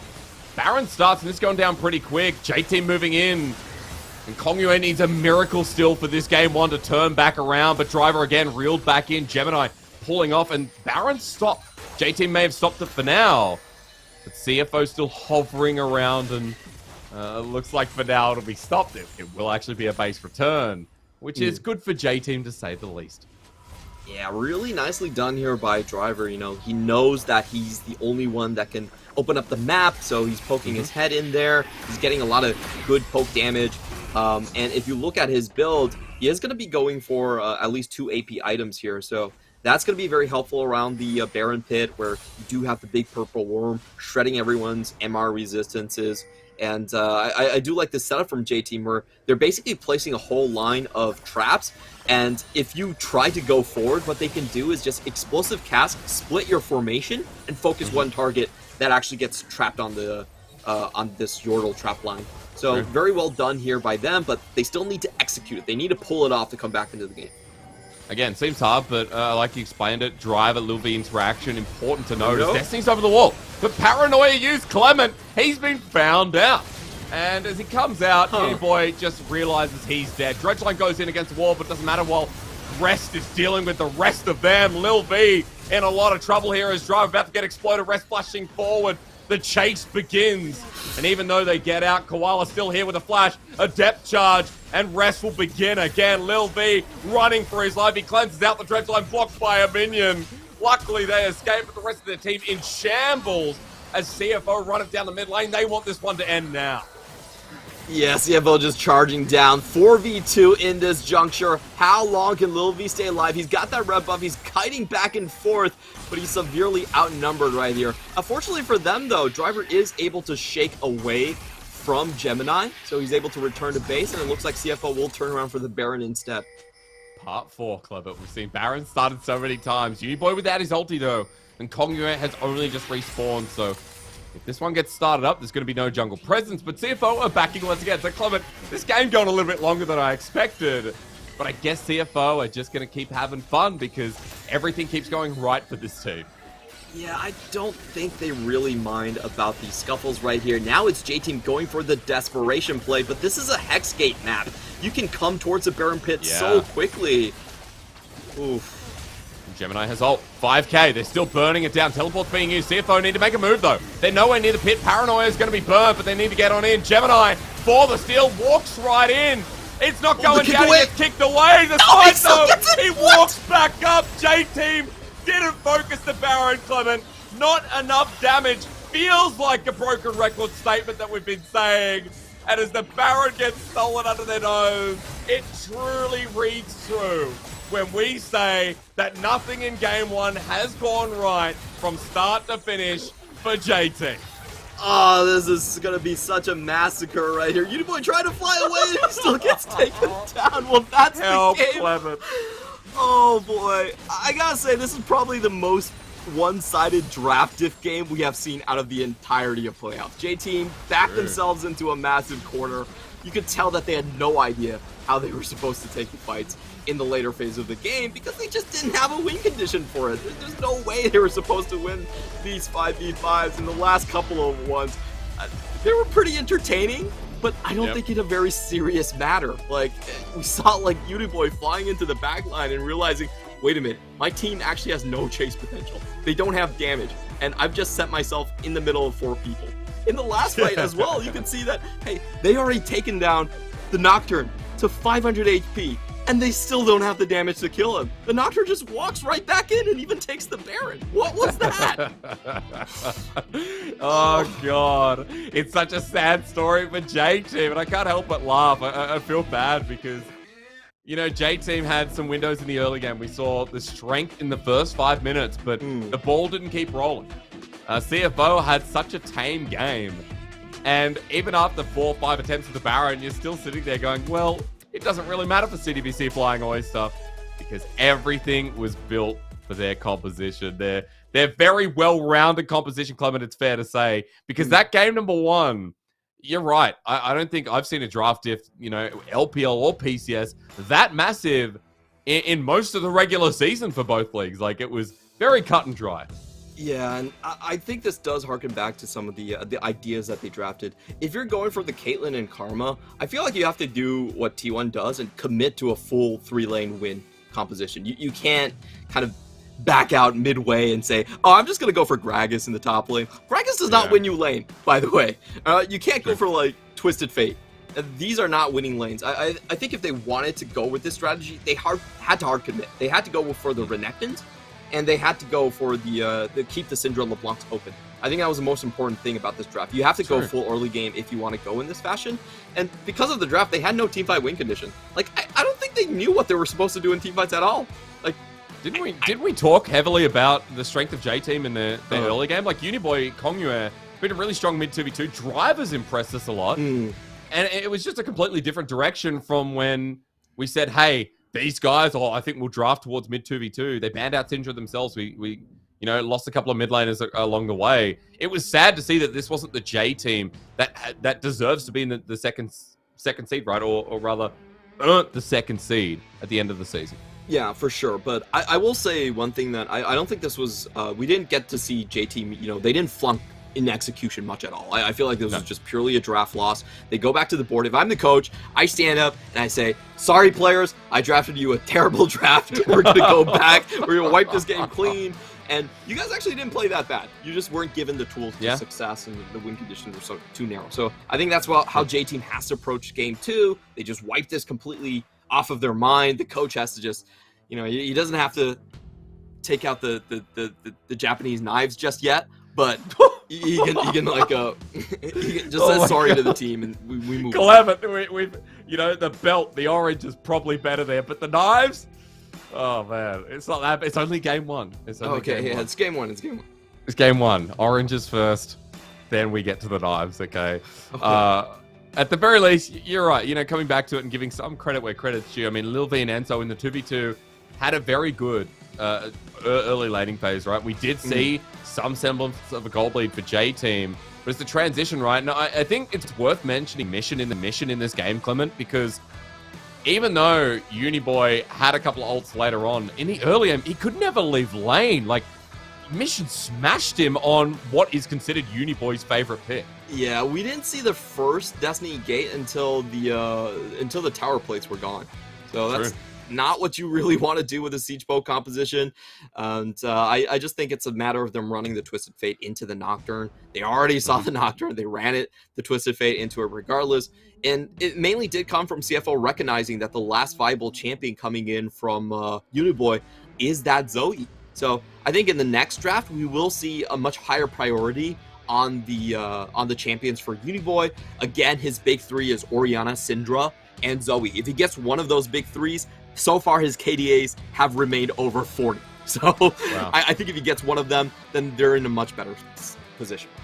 Yeah, again, adjustment here for JT. That's what we want to see. For CFO, running it back when we saw the intelligent draft coming through, we saw what the Nocturne provided, even the Aatrox later on, you're saying, going up against that composition feels nice.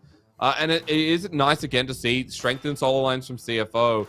But I think more importantly as well, that concrete will that came through, where we knew that CFO had a very good understanding of what their composition was about and how lax they could take the game, Clement. Like, especially this man, right? The Zoe's like, okay, I have free access to this team. 47% of his team's damage. I don't think I'm that surprised, but it's still a hell of a lot. He did 3 times the amount of damage that Uniboy did that game, and 5 times the amount of damage coming in from Kongyue. So, absolutely one-sided slaughter. And this is something that I feel like Mission is severely underappreciated for. He's not only extremely good on Syndra, Orianna, Victor, he can actually just play the entire field. Like, all the champions in the meta right now, he can actually just play. Now, I think that just gives them such a massive drafting advantage over Uniboy. I feel like Uniboy comes in from the exact opposite direction. If he doesn't get his champions, then he just kind of disappears, and so along with J-Team's hopes at sustaining a mid to late game strategy. But Mission, he's a toolbox. He can play whatever is needed of him and play everything to a very decent degree. Such an intelligent takeaway. Again, you talked about draft. The takeaway of this Zoe after the LeBlanc ban, taking it away from Uniboy himself. It's massive 5-head, and I'm proud to watch this CFO roster over the course of this series, because that was such a banging game number 1. Hopefully J-Team have an adjustment here, otherwise Clement Chu will be very upset. Let's see what happens in game 2, if we get a bit more of a series out of this one right after this. CDBC Bank is Taiwan's top financial institution, but we're not stopping there.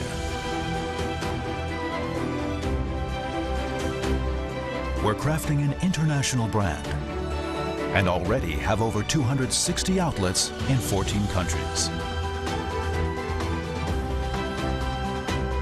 We are by your side, ready to embrace the future.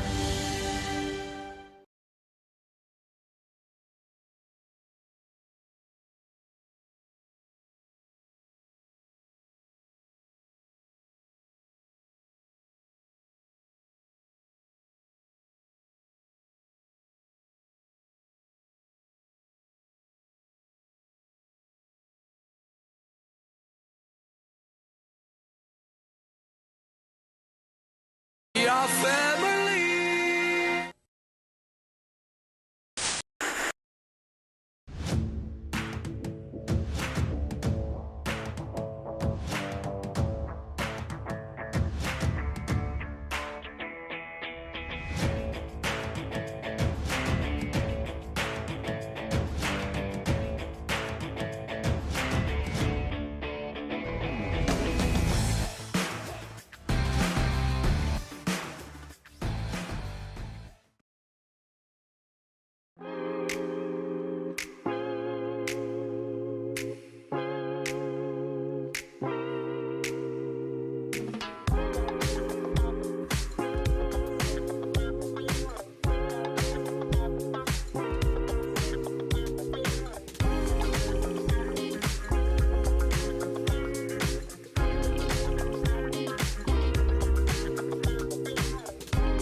I just came here and I haven't thought this through. Heart on my sleeve, ready to bleed. Wish I had another drink, then I'd have left it. Instead we're gonna go to the brink. Don't you think that we should forget it?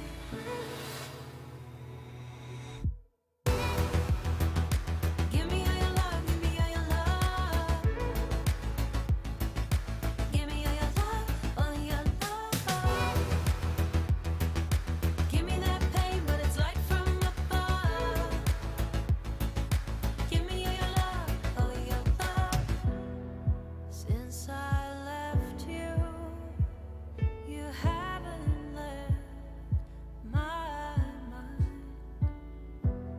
You keep me awake, so for my own sake,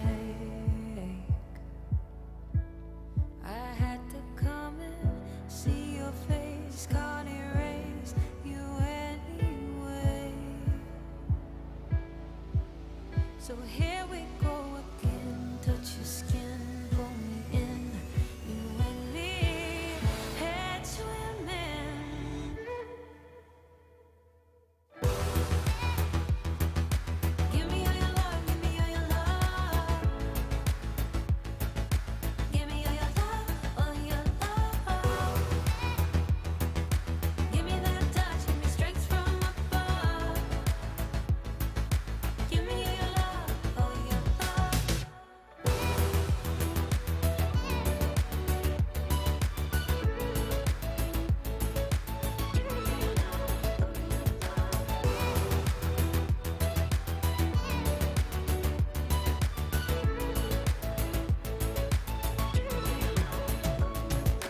Naked and raw,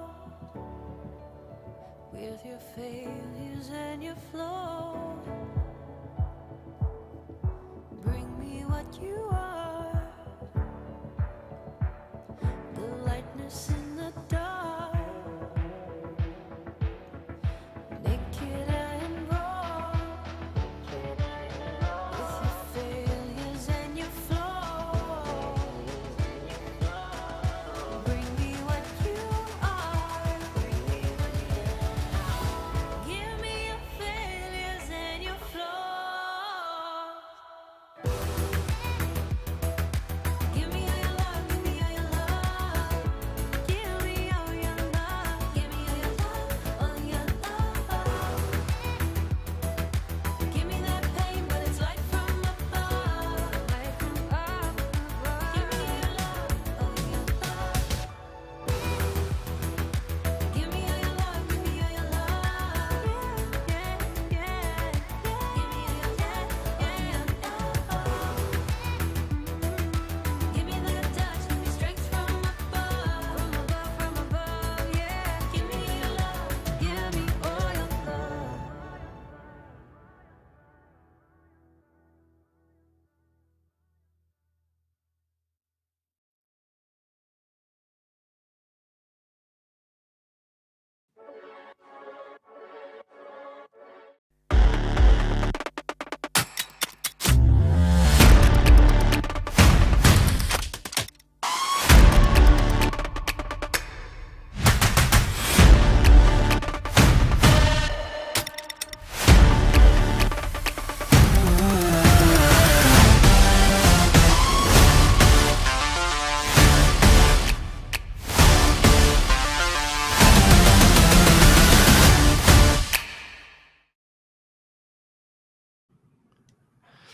I love the opening sequence. I love the playoff teaser here for the PCS 2022 Spring. Welcome back. My name's Hysterics. I'm joined by Mr. Clement Chu. A quick rounder for you if you've missed out. We are in the middle of J-Team versus CFO. And before we go any further, CDBC Bank and Caliber, we thank you for being our sponsors. We love you, and I want one of those cards. Carry Live, Garena, and Right Games. Thank you for PCS League Operation. Clement is going to send me one of those cards, I've just decided. And, sir, let's just get this out of the way before we go to the next game. J-Team's draft, Clement, out of 10, what do you rate it? I'd say like a 3. It had a very coherent That's strategy. generous. It had a coherent strategy, so I'm giving True. it a 3, but nothing much beyond that. So yeah. Now, there's got to be a reason why. Again, we talked a lot about J-Team's draft in game number 1. We're not just doing this to make fun. Doing this because, as you said, Clement, you know, yes, there was a coherent strategy, but it was very one-directional, and J-Team felt like they pigeonholed themselves when we were going through and rounding out the end of it. Exactly, and right now we have J-Team once again going back to the blue side, and as we know about the blue side, it's mainly about picking up a coherent composition rather than playing against lane counters. So I do expect J-Team to, there's 2 ways they could shift. Either they could take what they had in game 1 and double down on that idea, make it into a full early game comp. You bring the Renekton Jason onto the top lane. You bring more like mid game champions that are viable. You pick the things like the Syndra and the Zoe a little bit earlier because let's be honest, no one's going to ban your Karma. You don't need to pick Karma and Caitlyn together whatsoever. So they could go that strategy, or I think the other route is to go with a more teamfight 5v5 centric strategy. And I have to say, the later strategy of going 5v5 has been very effective against CFO. Once again, CFO had a very turbulent second half of the split. They only managed to win against their first playoff team like on week 5, at the very end of week 5. So the teamfight comp that CFO has been dealing with, they have had a lot of struggles going up against that. So I would like to see J-Team shift and make things a little bit slower. Okay. Well, making things slower is a good way to phase it, right? Because J-Team made it all about the speed in the early game in game number 1. As we round into the second draft, let's welcome you in with a very similar start. Lee Sin priority here in the series, Clement. We talked about it a little bit earlier. It's going to be massive here with the most played from Kongmere, from Gemini. A nice little takeaway, again, to start us off. Yeah, I think Lee Sin is going to take priority over Viego in most of these drafts, just because Gemini is so proficient on it. And as we talked about, J-Team does like to play these sort of siege compositions where disengage is important, and Lee Sin does a very good job at that with the Dragon's Rage. So don't expect this one to change. The question really now is what CFO are going to opt into, because I feel like after game 1, they're sitting pretty. They weren't challenged whatsoever. They were able to keep their own play style, get the 4-1 intact, and just outscale their opponents. So this time around, they are shifting gears and going for the Viego, which is a champion I feel like requires a little bit more snowballing to get done right. J-Team, on the other hand, this is a very clear shift, going for the pure early game plan, and like we were talking about, picking up Uniboy's champion in the first rotation. Yeah, again, not going for that, the Caitlyn Karma. Again, pigeonholing is what we talked about so much. We can now shift directions and say that Uniboy on comfort, Lil V as well. You could even say the same thing here. So, Clement, a much better direction this time around. And I want you to walk me through the rest of draft, because as things pivot quite a bit, we still don't have a support from J-Team. We need a solo laner up on the top side. Solo laners for CFO not picked up yet, so what do you want to see? I would say that solo laners for CFO, the top lane is definitely going to come in last. And the mid lane pick is the one I'm most interested in, because if you look at the, if you go with the control mage, I think you actually lose too much on the bottom side. A Jinx cannot win a Xayah lane, and Viego does need a little bit of help against the Lee Sin early. So I think there's a very high possibility that we are going to see something like a Mission LeBlanc or a Syndra come into effect. I feel like it has to be something a little bit with more early game strength, but Syndra's already banned, so I think LeBlanc is the most likely answer here. Okay, well, let's see if the LeBlanc ban comes through from J-Team at the very least. They've been so concerned about banning away that top side. The Camille ban, second game in a row against Rest. We've even got the Jace ban against Driver, which I love. Not many PCS top laners playing Jace at the moment, Clement. Like, it's here and far between. Most played out of Driver, so putting him on the back foot a little bit when we already see quite a bit of range built up for the J-Team draft to start us off. Exactly. J-Team, one of their best comps has been the poke comp, and Jace has been a huge part of that alongside with Zoe. You never want to let that one through. We have seen CFO actually answer this almost exact same comp from J-Team, and they went from a Malphite top lane. It did not work out. It got crushed in lane and wasn't that effective in team fights, but we do have to keep that in mind. That is something that Rest has potentially gone forward towards. I'm not a huge fan of the Orianna. I think the Orianna is, once again, a little bit slow. It doesn't have a good laning phase versus the Zoe. Will allow J-Team to roam around a lot. But it looks like CFO are just going to commit to just kind of a full late game strategy right now. They're not expected to win bot lane or mid. and I think they just have to hold on from this point. Just hope maybe you get something good in the top lane, Clement, and rest takes over. We've got a Gragas, so and Gragas we know neutralizes lanes, so far for J-Team, a much better direction this draft. And you can say that quite easily, but I think it's a big step up. I would have to concur. I think this is a much more playable draft. You have winning lanes early on. You have 2 of them, and you have good disengage, so you can set up siege poke very easily.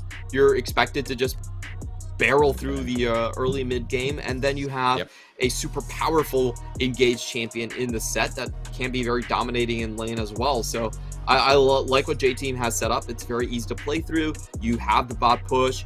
You try to use that bot push. You take it into the top side. You get heralds. You siege. It's strong early to mid game. It does fall off late game for sure. I think if you look across the board, all 3 of these picks will have issues against their counterparts once it gets to 30 minutes. But the J-Team plan is, hey, we're just not going to try and play until 30 minutes. It's a 28-minute game for us. So bring the tempo in the early game versus CFO. And you're already mentioning there, I mean, Jinx, Orianna, even the Nara and the setup from Viego. Clement, it feels like this is CFO trying to play really slow again and just buy time. Yeah, I feel like CFO, because they had such an easy time of a game 1 where they didn't have to show any of their cards, they are allowed to just test the waters with the game 2. Yeah. We have to remember in terms of our format, if you lose the game, then you get the side selection for the next game. So I read this as CFO testing out the waters to see if they can get away with this type of a draft. Which is interesting, right? Because again, Mission played really well in game number 1, and it was on the Zoe versus Twisted Fate. We had a much more different matchup. It's kind of Uniboy's turn to bring back a bit of retribution here on his pick. And on something you were talking about a little bit earlier on what Uniboy does, what'd you say, 700 DPM? The most DPM in the league for a mid laner here. Yeah, when he's winning, he's over 600 DPM. But when he's losing, that's cut almost to half. He's only 300. So and I mean, it's very important for them to get a strong lead. And personally, I feel like J-Team, most of their late game strategy is almost incidental. It mainly still builds off the lead that Uniboy has occurred. He's 49 KDA, by the way, on Zoe. 100% win rate in the regular season. J-Team, as they've entered playoffs finally, now need to show us in the second game that they're here to play, because in game number 1, CFO, they took it nice and easy. They shut out J-Team's options, and we talked so much about draft if it was crazy. But as we enter you into Summoners Rift for the second time, with a 1-game lead, it doesn't mean too much here if J-Team get off their win condition. Because here in the PCS Spring Playoffs, I feel like these teams are evenly matched, but in so many different ways, they flourish with their strengths. Uniboy on Zoe, Kongyue on an early ganking jungler, Clement. This is the team I know and love. As Uniboy and Kongyue are mid 2v2, that's the perfect setup that I need to hear if I were a J-Team fan. Does bring back a lot of those mad game vibes from before, as they're going in with strong tempo, mid jungle across the board. I think the most important thing for J-Team in the early game is just to keep tabs on Gemini, the Viego here, because if you look across the lanes, none of these lanes are supposed to win out from CFO in the early game, so as long as you take the jungler out of the equation, it should be very easy to just scale up and move into the Herald stack. Because the Herald stack seems pretty important for J-Team, especially when you talk about the winning lanes and how they want to pull the strength in. Run me through again a little bit about what Kongyue needs to do in this early game. Because if we're talking about a bit of a timer, if we're talking about J-Team playing, with those winning lanes, where do you hit first? Is it what I said? Is it mid 2v2 that Kongyue should just be focusing towards? Mid 2v2 is definitely a possibility. We have seen a lot of J-Team games open up with a 3-camp red buff gank from the Lee Sin, and you can tell that CFO is aware of that as well, as they have wards on both sides of the jungle. If that doesn't work out, I feel like Kongyue's main priority is just to keep tabs on Gemini, try to play him 1v1 as much as possible, and if he gets the 1v1, that means his lanes get the 1v1, and his lanes all win. So that's kind of the strategy for J-Team definitely in the early phases. Junglers on opposite sides of the map for now. We'll track Kongyue then, see how early he pops up, at the very least for Gemini. The Lee Sin matchup, you already said, feels really nice here in the early pass and shutting out the Viego. So kind of an emphasis on Kongyue, who has had a much better later end of the split here, Clement, as CFO. What are we looking at? Well, we got a bit deep, just waiting and expecting. Maybe they read the playbook as well, Clement, expecting that Kongyue might make an early appearance. just towards the bottom lane. Yeah, they didn't have his jungle pathing, and I believe that was an unassisted start earlier on. I'm not exactly sure. I kind of forgot about what the start was. Okay, so it was unassisted start. So they just wanted to make sure Lee Sin wasn't there to mess up their tempo a little bit.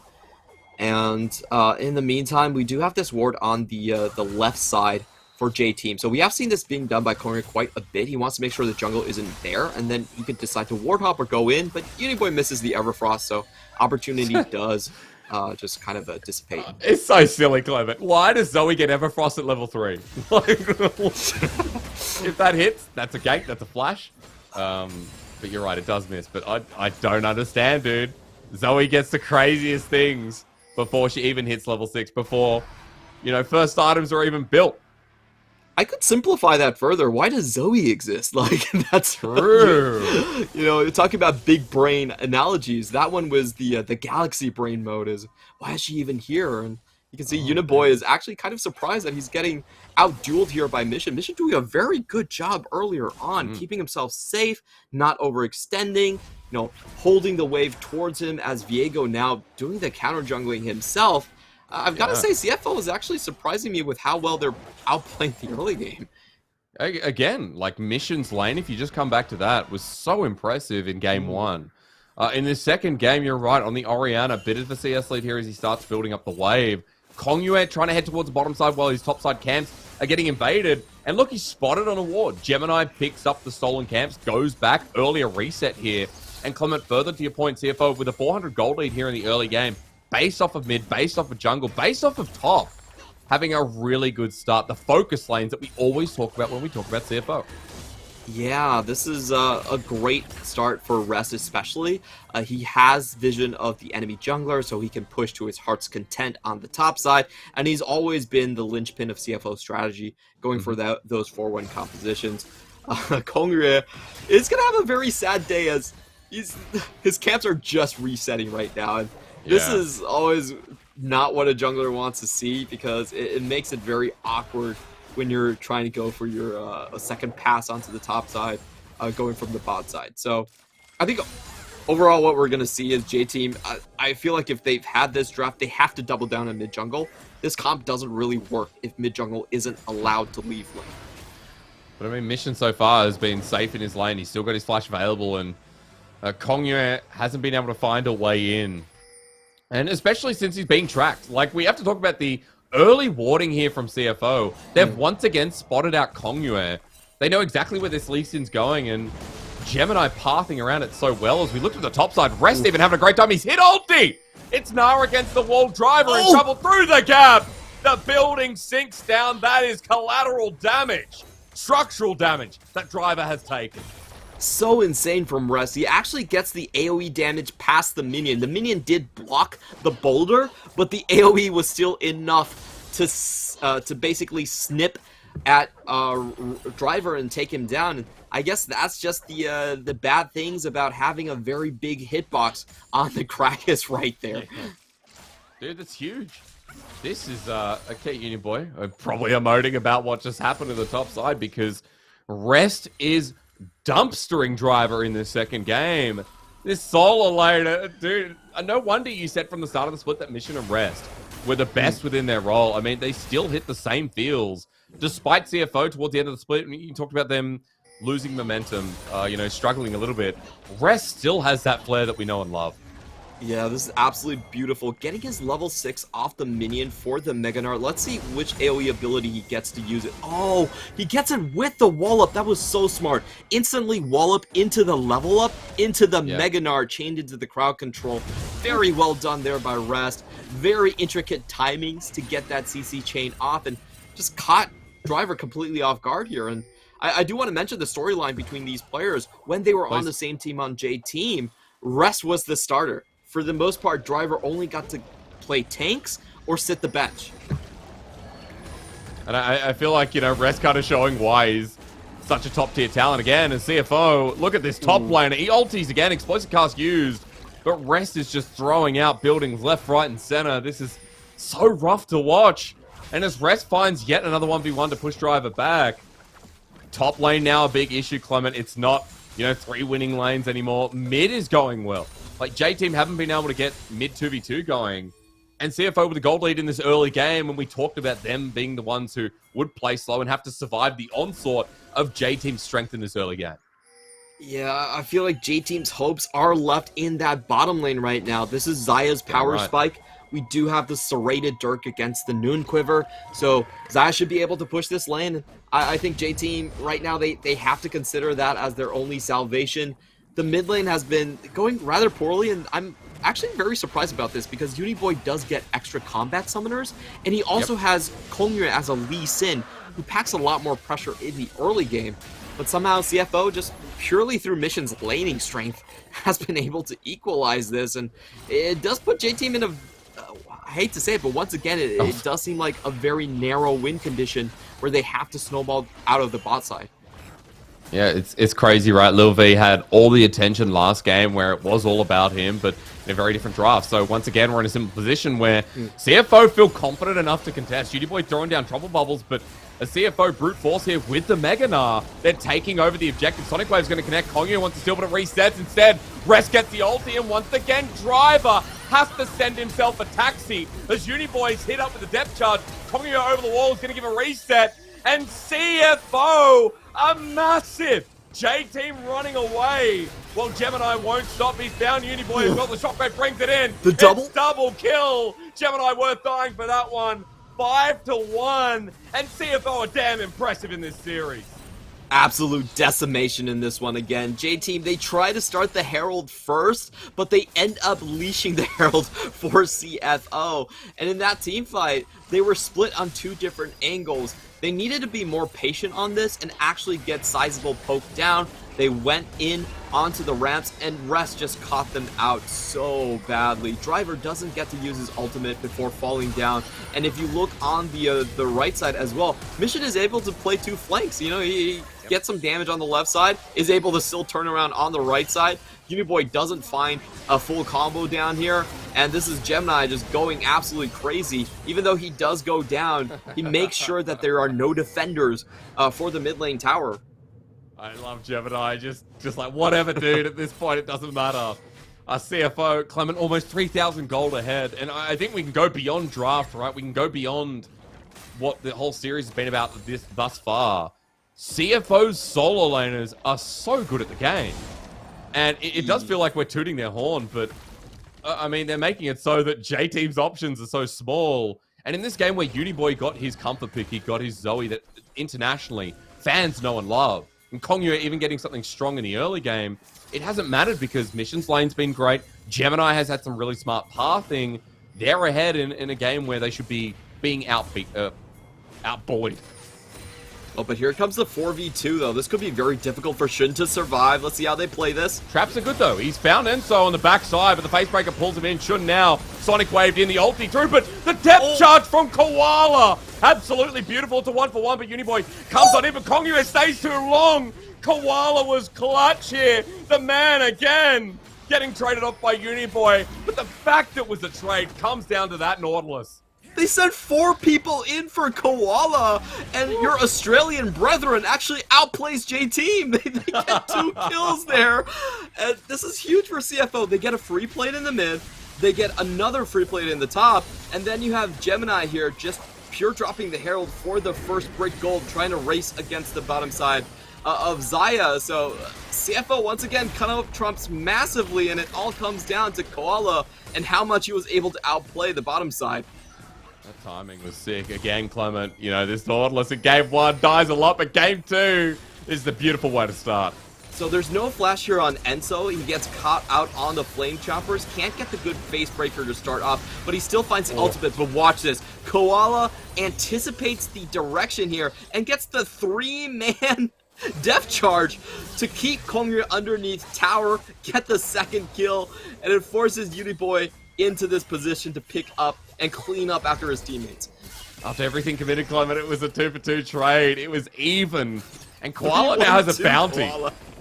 He's 3-1-2.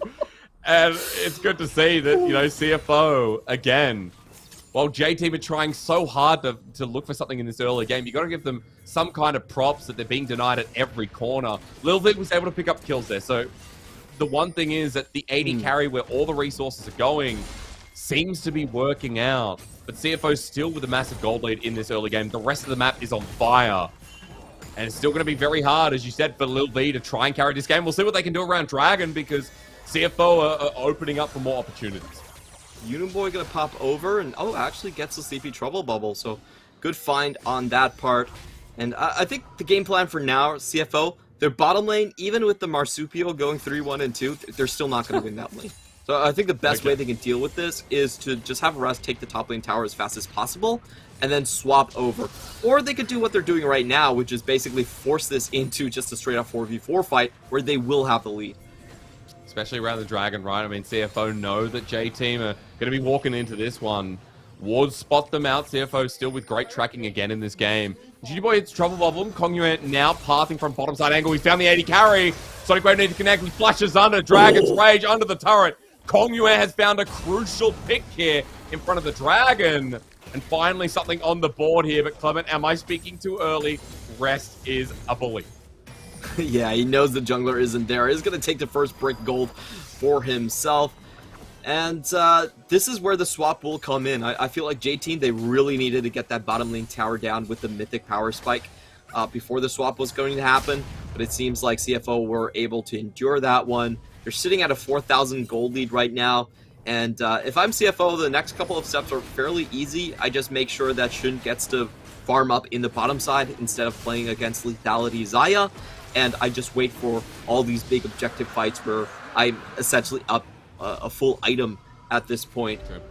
So J-Team, I think that pick was great. It's a sign that Kongyue can definitely pull that off, but they need multiple more of those picks to really get back on the same footing. Really want to see that proactivity come through from Kongyue. I mean, he picked the Lee Sin for a reason. Zenso wants to play aggressive down here.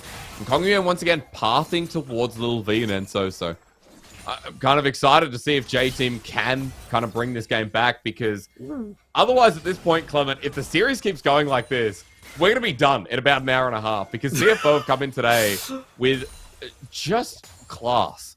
Like, we saw this against Meta Falcon team, but I thought it would be such a different beast when we've got Uniboy, we've got Driver, who have had a pretty good split. Kongyue as well has really warmed up. But this just feels like CFO are the ones warmed up after destroying Meta Falcon team in the first round. I personally feel bamboozled. I feel like I looked too much into the stats. I saw J-Team having actually a far superior early game compared to CFO, and thinking that, yeah, Uniboy and Kongyue are just going to get a free snowball every game and we will have a very back and forth series. That did not happen at all. I feel like I sort of underestimated how strong CFO actually were. I feel like in the second half of the split, they were purposely trying to play slow. We saw the Victor a lot. We saw the Orianna a lot for Mission. We even saw the Corki, which is rarely seen in the PCS, coming out for him.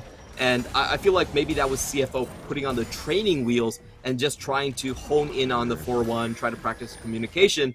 And now that those weights are off, they get to show their true selves. True. I mean, as well, like, we're into a best of 5 where I think a lot of teams change in best of 5s, right? Teams with a lot of experience, especially as Enso walking in. Dredgeline actually connects the backline. Shockwave in the nick of time, but Lil V survives. But now Death Rocket onto Enso. Big as well as Depth Charge will follow up and gets Koala another kill. Now for the reset on top of Uniboy. He's in the middle of no man's land. What's he doing there, Clement? As CFO find another troll bubble close to hitting Little V. CFO want to give more blood to the Blood God.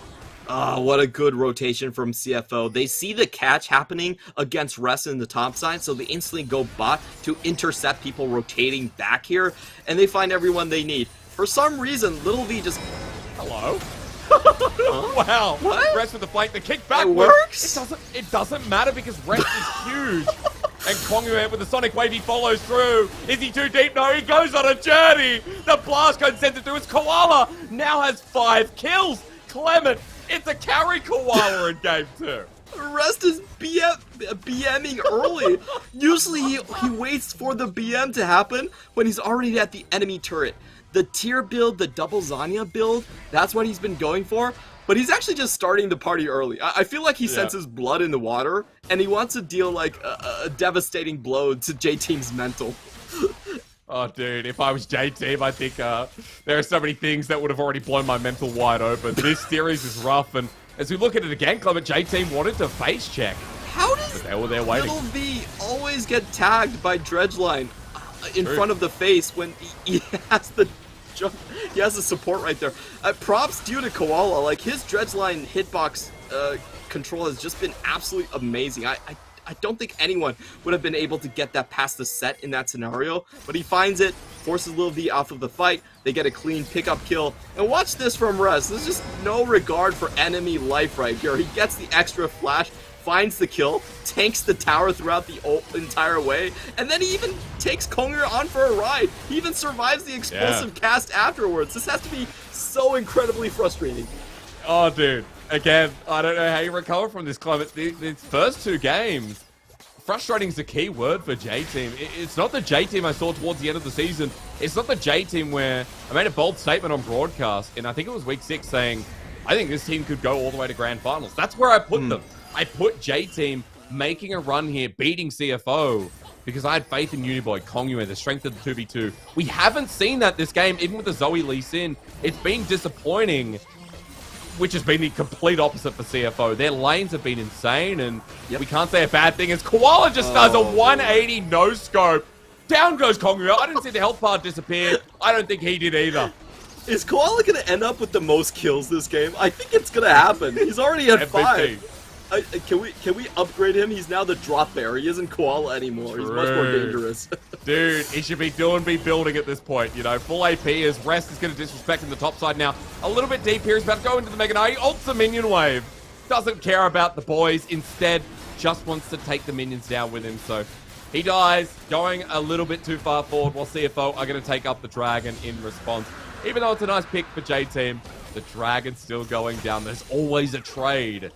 And CFO are set up to move to match point here in the upper bracket. Clement, if they win this series, they move straight into semifinals. Yep. Straight into round 4, awaiting PSG versus DCG, the winner of that. Yeah, that would be huge for CFO. I felt like CFO actually came in very rocky into the playoffs. We weren't sure what form they were going to show. They really didn't find their strategy until the last week of regular season, where they were saying, okay, we're going to hard commit to just playing the 4-1. We have terrible communication, and our early game is pretty hit or miss. So I think they were a team that started off strong because of their laning phase, had a massive power trough, fell all the way to 5th place, and then slowly clawed themselves back. But on the flip side, I feel like for J-Team, they actually got a little bit lucky. They caught a couple of these top-tier teams when they were still trying to find their identity. So good point. I feel like the overall results of the regular season might have been a little bit misleading. J-Team, a lot of their power spikes might have been against more of the bottom half of the team, where you got these beautiful early game stats, and now they're kind of getting caught flat-footed.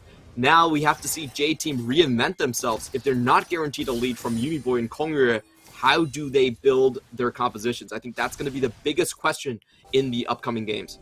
Because they've been putting a lot of eggs into the Lil V basket, right? Even in this game, you know, Lil V, it was the dive down bottom side. It was hovering constantly from Kongyue, sacrificing so many of his camps while Gemini just pushed ahead to an easy lead. I suppose he's casting the bottom lane drivers, just trying for something while Lil V's nearby, but they're not going to get anything. The rest of CFO are grouping up as well. And further to the point, Lil V is the one with damage at this point. 2.5 items strong, but look at all the damage sources from CFO in great positions.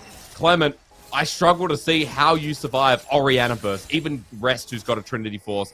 We've got the Jinx now. Shun is 2.5 items and has the range with the Rapid Fire Cannon. It all seems too easy.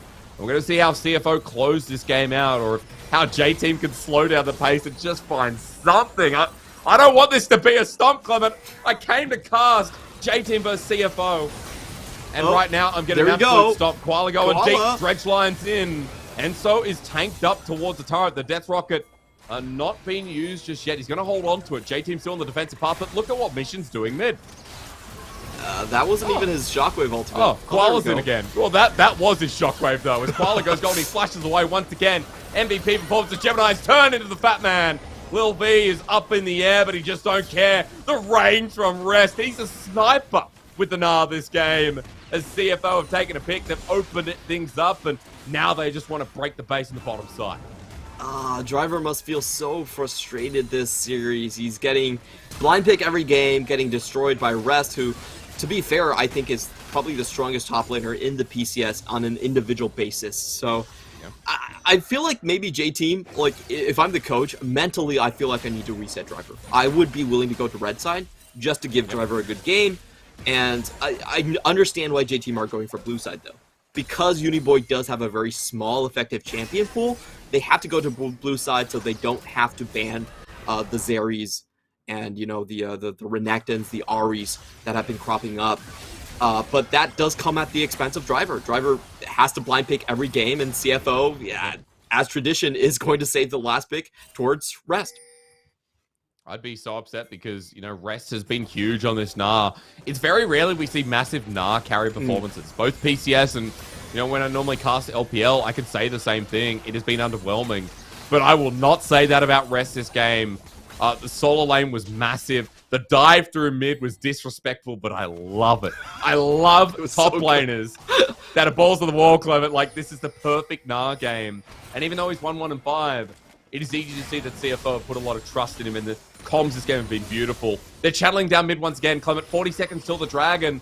J-Team, it's all for a play, all for a pick. They're trying to get an angle. I don't see how it happens here, though. They lack the damage, and their engage tools are very telegraphed. So, I'll be honest, I don't see a way they can come back. It seems like CFO have to make a massive mistake here. I feel like Uniboy has to get something insane, like an unsealed spellbook steal, maybe, onto the Baron for this game to even be close. But, again, J-Team are the early game comp, and they've just completely run out of options. Well, they're trying to push out mid. They're trying to set up for Dragon. Their options limited, as you say. CFO moving into the pit, though. This will be Infernal Soul, and they've found Rest, but it's only Kongyue and Uniboy again, the mid 2v2. The jungle mid 2v2, I should say.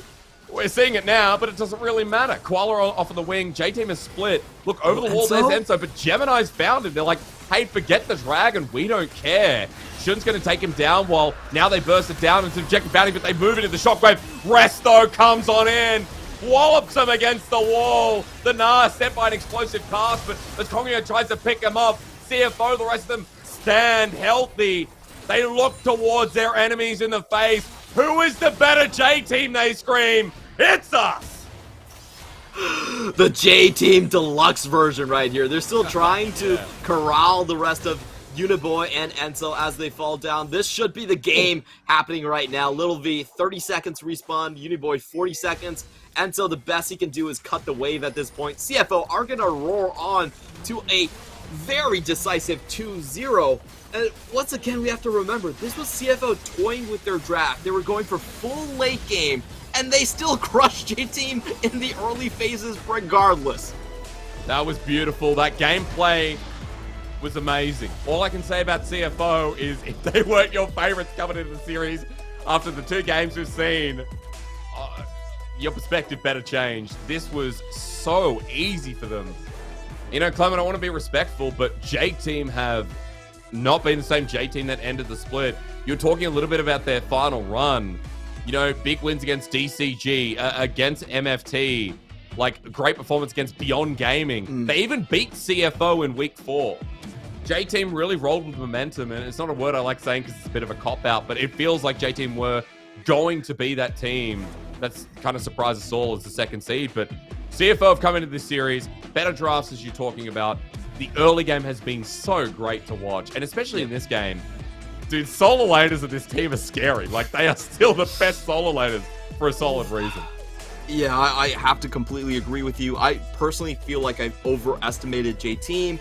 I've said this before, but they don't have a very coherent and smooth game plan. I feel like their late game plan is actually completely incidental. It's still mainly on how well Uniboy does. If he does well, then you're sitting on a huge lead, and any strategy you go for looks a lot better than it actually is. Yeah. And I feel like, unfortunately, J-Team right now, after 2 games, they should be very much well aware that hard forcing a victory on Uniboy is likely not going to be possible against this opponent. Kind of like what we saw at the start of the split. Any thoughts here, Clement? Because at the start of the split, J-Team were, you know, a bit more one-dimensional, right? We looked towards They're a more lot- team fight oriented. Yeah, that's right. And we didn't talk as much about Uniboy, about Kongyue. I remember saying, well, you know, Kongyue and Uniboy, they're an old duo. It feels like they've lost their edge. Towards the end of the split, they regained it. And we've almost gone back to step one. Is that fair of me to say? I think it's fair, but I will also say it's mainly just because of how good Gemini and Mission are. That's It's just also a like good you point. can gap the rest of the league, but you can't gap these two. And we've been discussing who is the best mid jungle in the PCS throughout the majority of this split. We've said Uniboy and Kongyue kind of rise to the top, but I feel like in this series we have to remember a lot of the times CFO don't seem like they have a mid jungle because it's a stylistic choice. Yeah. They're playing for late game. They're playing for 4-1. Their mid jungle is for wave clear. It's not really for playing 2v2. If they want to, they can still turn it up. So I feel like CFO are just giving us a very good reminder of who the actual MVPs of the mid jungle used to be in prior splits. That's true. And again, you know, come back to top side, rest body driver in that game. But we also know that when you were talking about the picks coming through, that we got counter pick for top.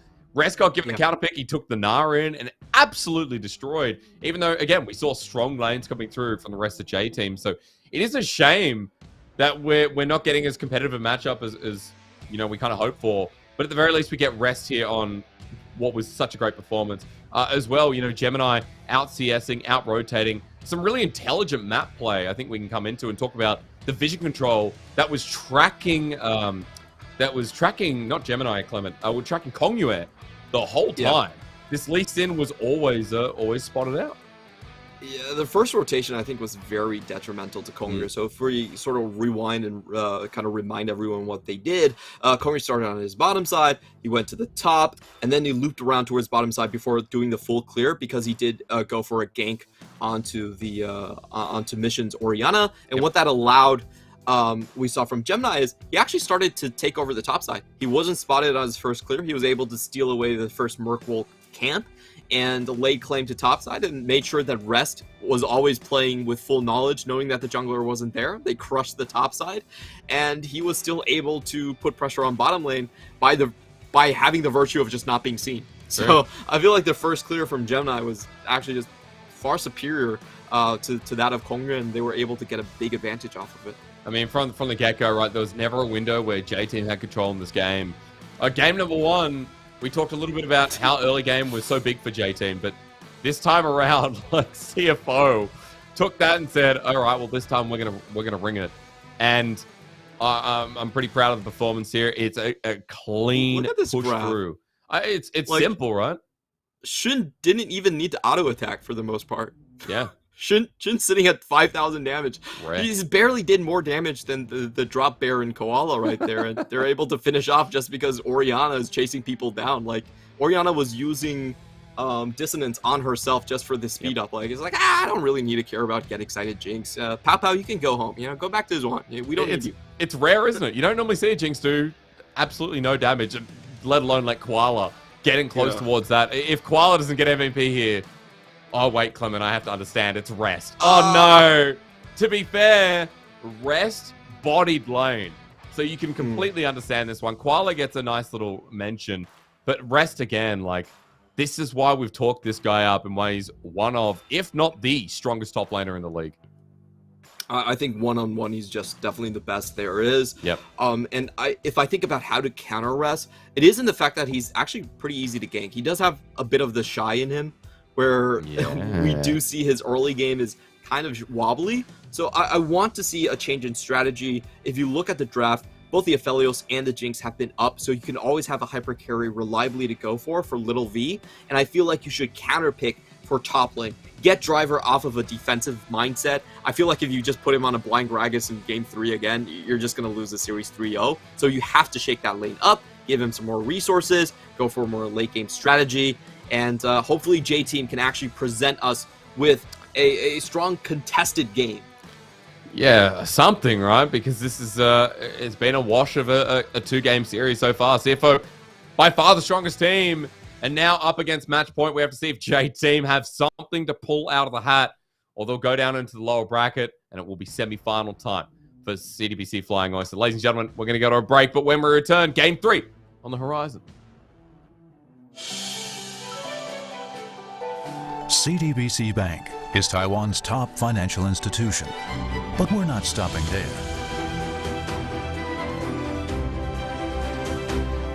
We're crafting an international brand and already have over 260 outlets in 14 countries. We are by your side, ready to embrace the future.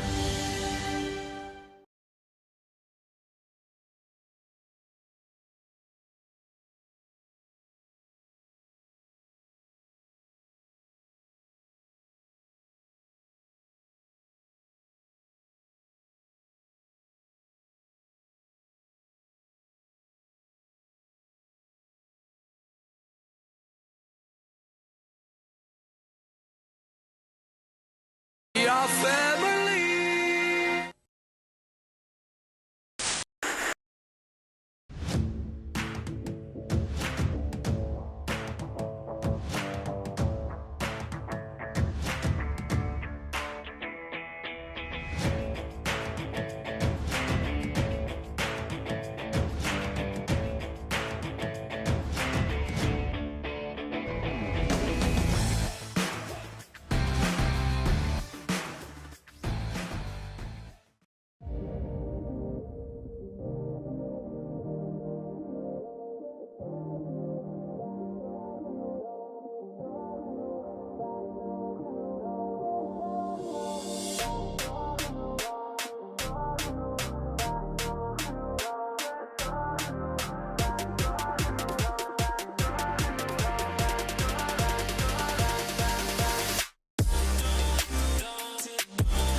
Ladies and gentlemen, welcome back to the PCS Spring Playoffs. My name is Asterix. I'm joined by Clement. It is a 2-0 start here from CFO. It has been a dominating series so far. If you're just joining us, you're hoping that J-Team have something else in the bank.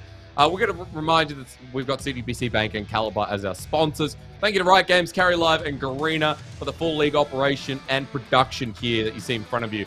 And Clement, we're on the cusp. We're on match point now. J-Team have looked a little bit lost, and we've just been told that they've picked blue side. So not changing up here. A bit interesting considering that we said that maybe Driver, maybe the rest of J-Team need to change of pace. I felt like Driver, after the shellacking he got from Rust, definitely needs a mental reset. He's been playing 2 games of weak side Gragas, and that's not a great way to start the game. And I would also want to add that the best way to take out CFO is actually to force them into a much later game posture by ganking Rest in the lane over and over again. This has been a very successful strategy. We have seen him just get terrible starts and kind of pull the Shy impersonation into that top side. So at the very least, if they are going blue side, I do want to see at least a Jace or a Kennen come out. Champions that when you gank can actually snowball the lanes themselves. Yeah, again, like, there's been so much power from Rest individually in this series. It's nice to see. It is that other the Shy element. I feel like, you know, when it goes well, it goes really well. So a nice little touch here from CFO, considering that this time around, when we talked about the draft, we talked about the fact that, okay, CFO wanted to play slow. They wanted to play a slower early game. It was such an easy early game. Mission had priority in his lane in the Orianna versus Zoe matchup versus Uniboy. Yep. And as we just talked about, Rest destroyed Driver in the top lane, Nah versus Gragas. And even the bot side, Clement, didn't have enough of an advantage to really be like, oh, Lil V will take over. It was rough to watch. And in game 3, match point now, we have J-Team who decided that they wanted to be blue side again. I wonder what draft strategy you pull out in what could potentially be your final game. Oh, we are seeing a switch up here. Lee Sin taking off the board. So I'm thinking about what is left open for the first pick right here. A couple of the ones that we have seen. Oh, Hecarim's already out as well. I do expect J-Team to actually shift mainly towards a late game strat. Another one of CFO's sort of weaker points is that they're not very coordinated in terms of 5v5s. They very often get caught out, and that's why CFO ran into so much trouble in the second half. So I do like this from J-Team. They're saying, okay, our tempo play against Mission and Gemini, probably not good enough. So we're just going to go for hyper late game. Jinx and Aphelios are both open, so they're guaranteed to have a hyper carry. And hopefully that means that they can pour more resources into Driver in the early game and give him a sort of a reset.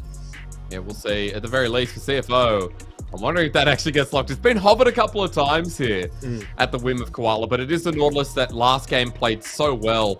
Didn't get the MVP, but definitely a secondary MVP was worth giving. And as we look at CFO, I guess, Clement, when it's all going right for them, they just say, let's run it back. Yeah, no problems here on CFO's side. The question really is what they deal with the shift in the mid lane with the Orianna.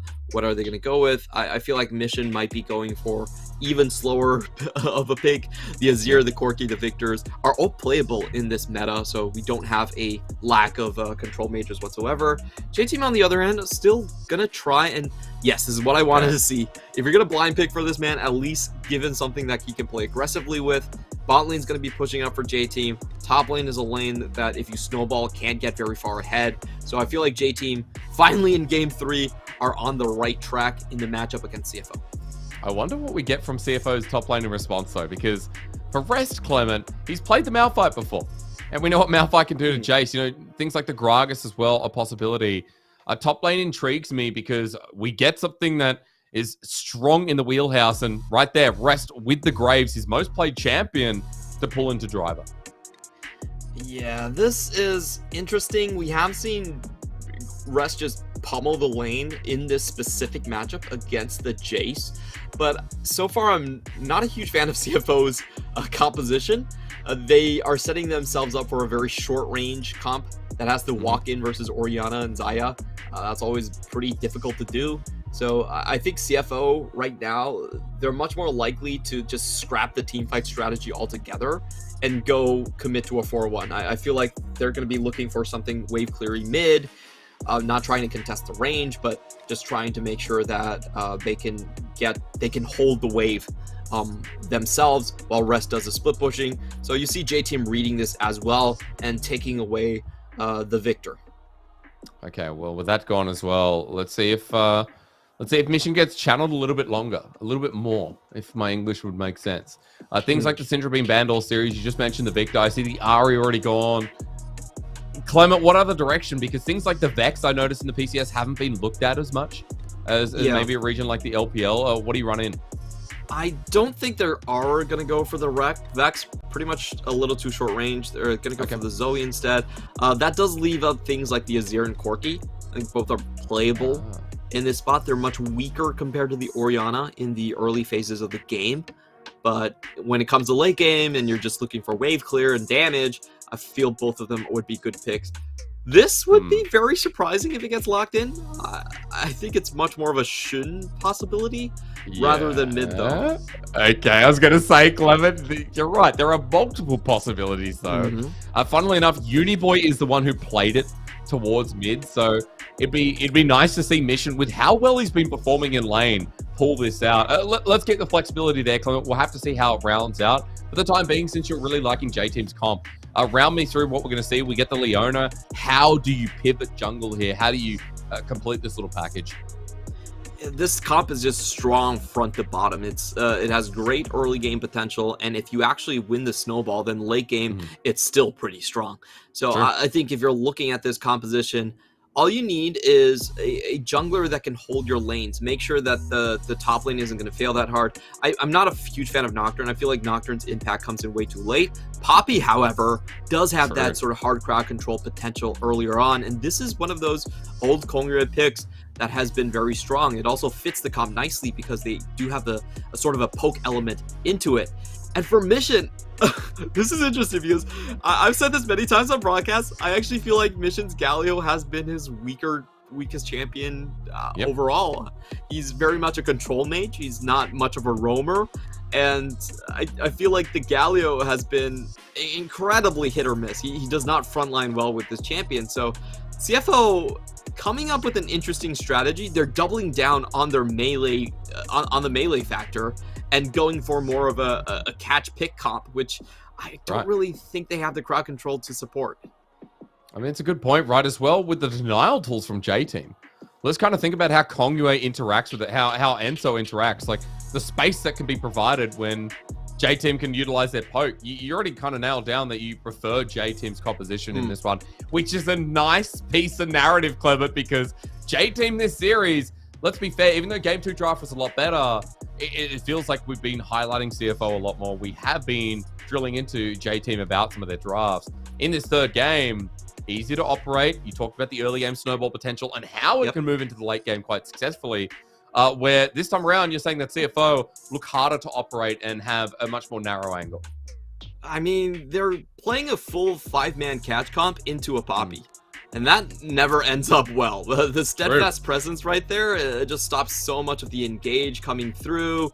And I just feel like it's not the type of comp that CFO actually run well.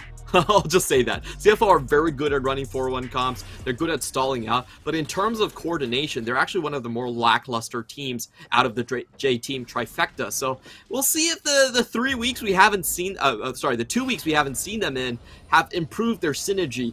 Or else I'm handing this one to J-Team.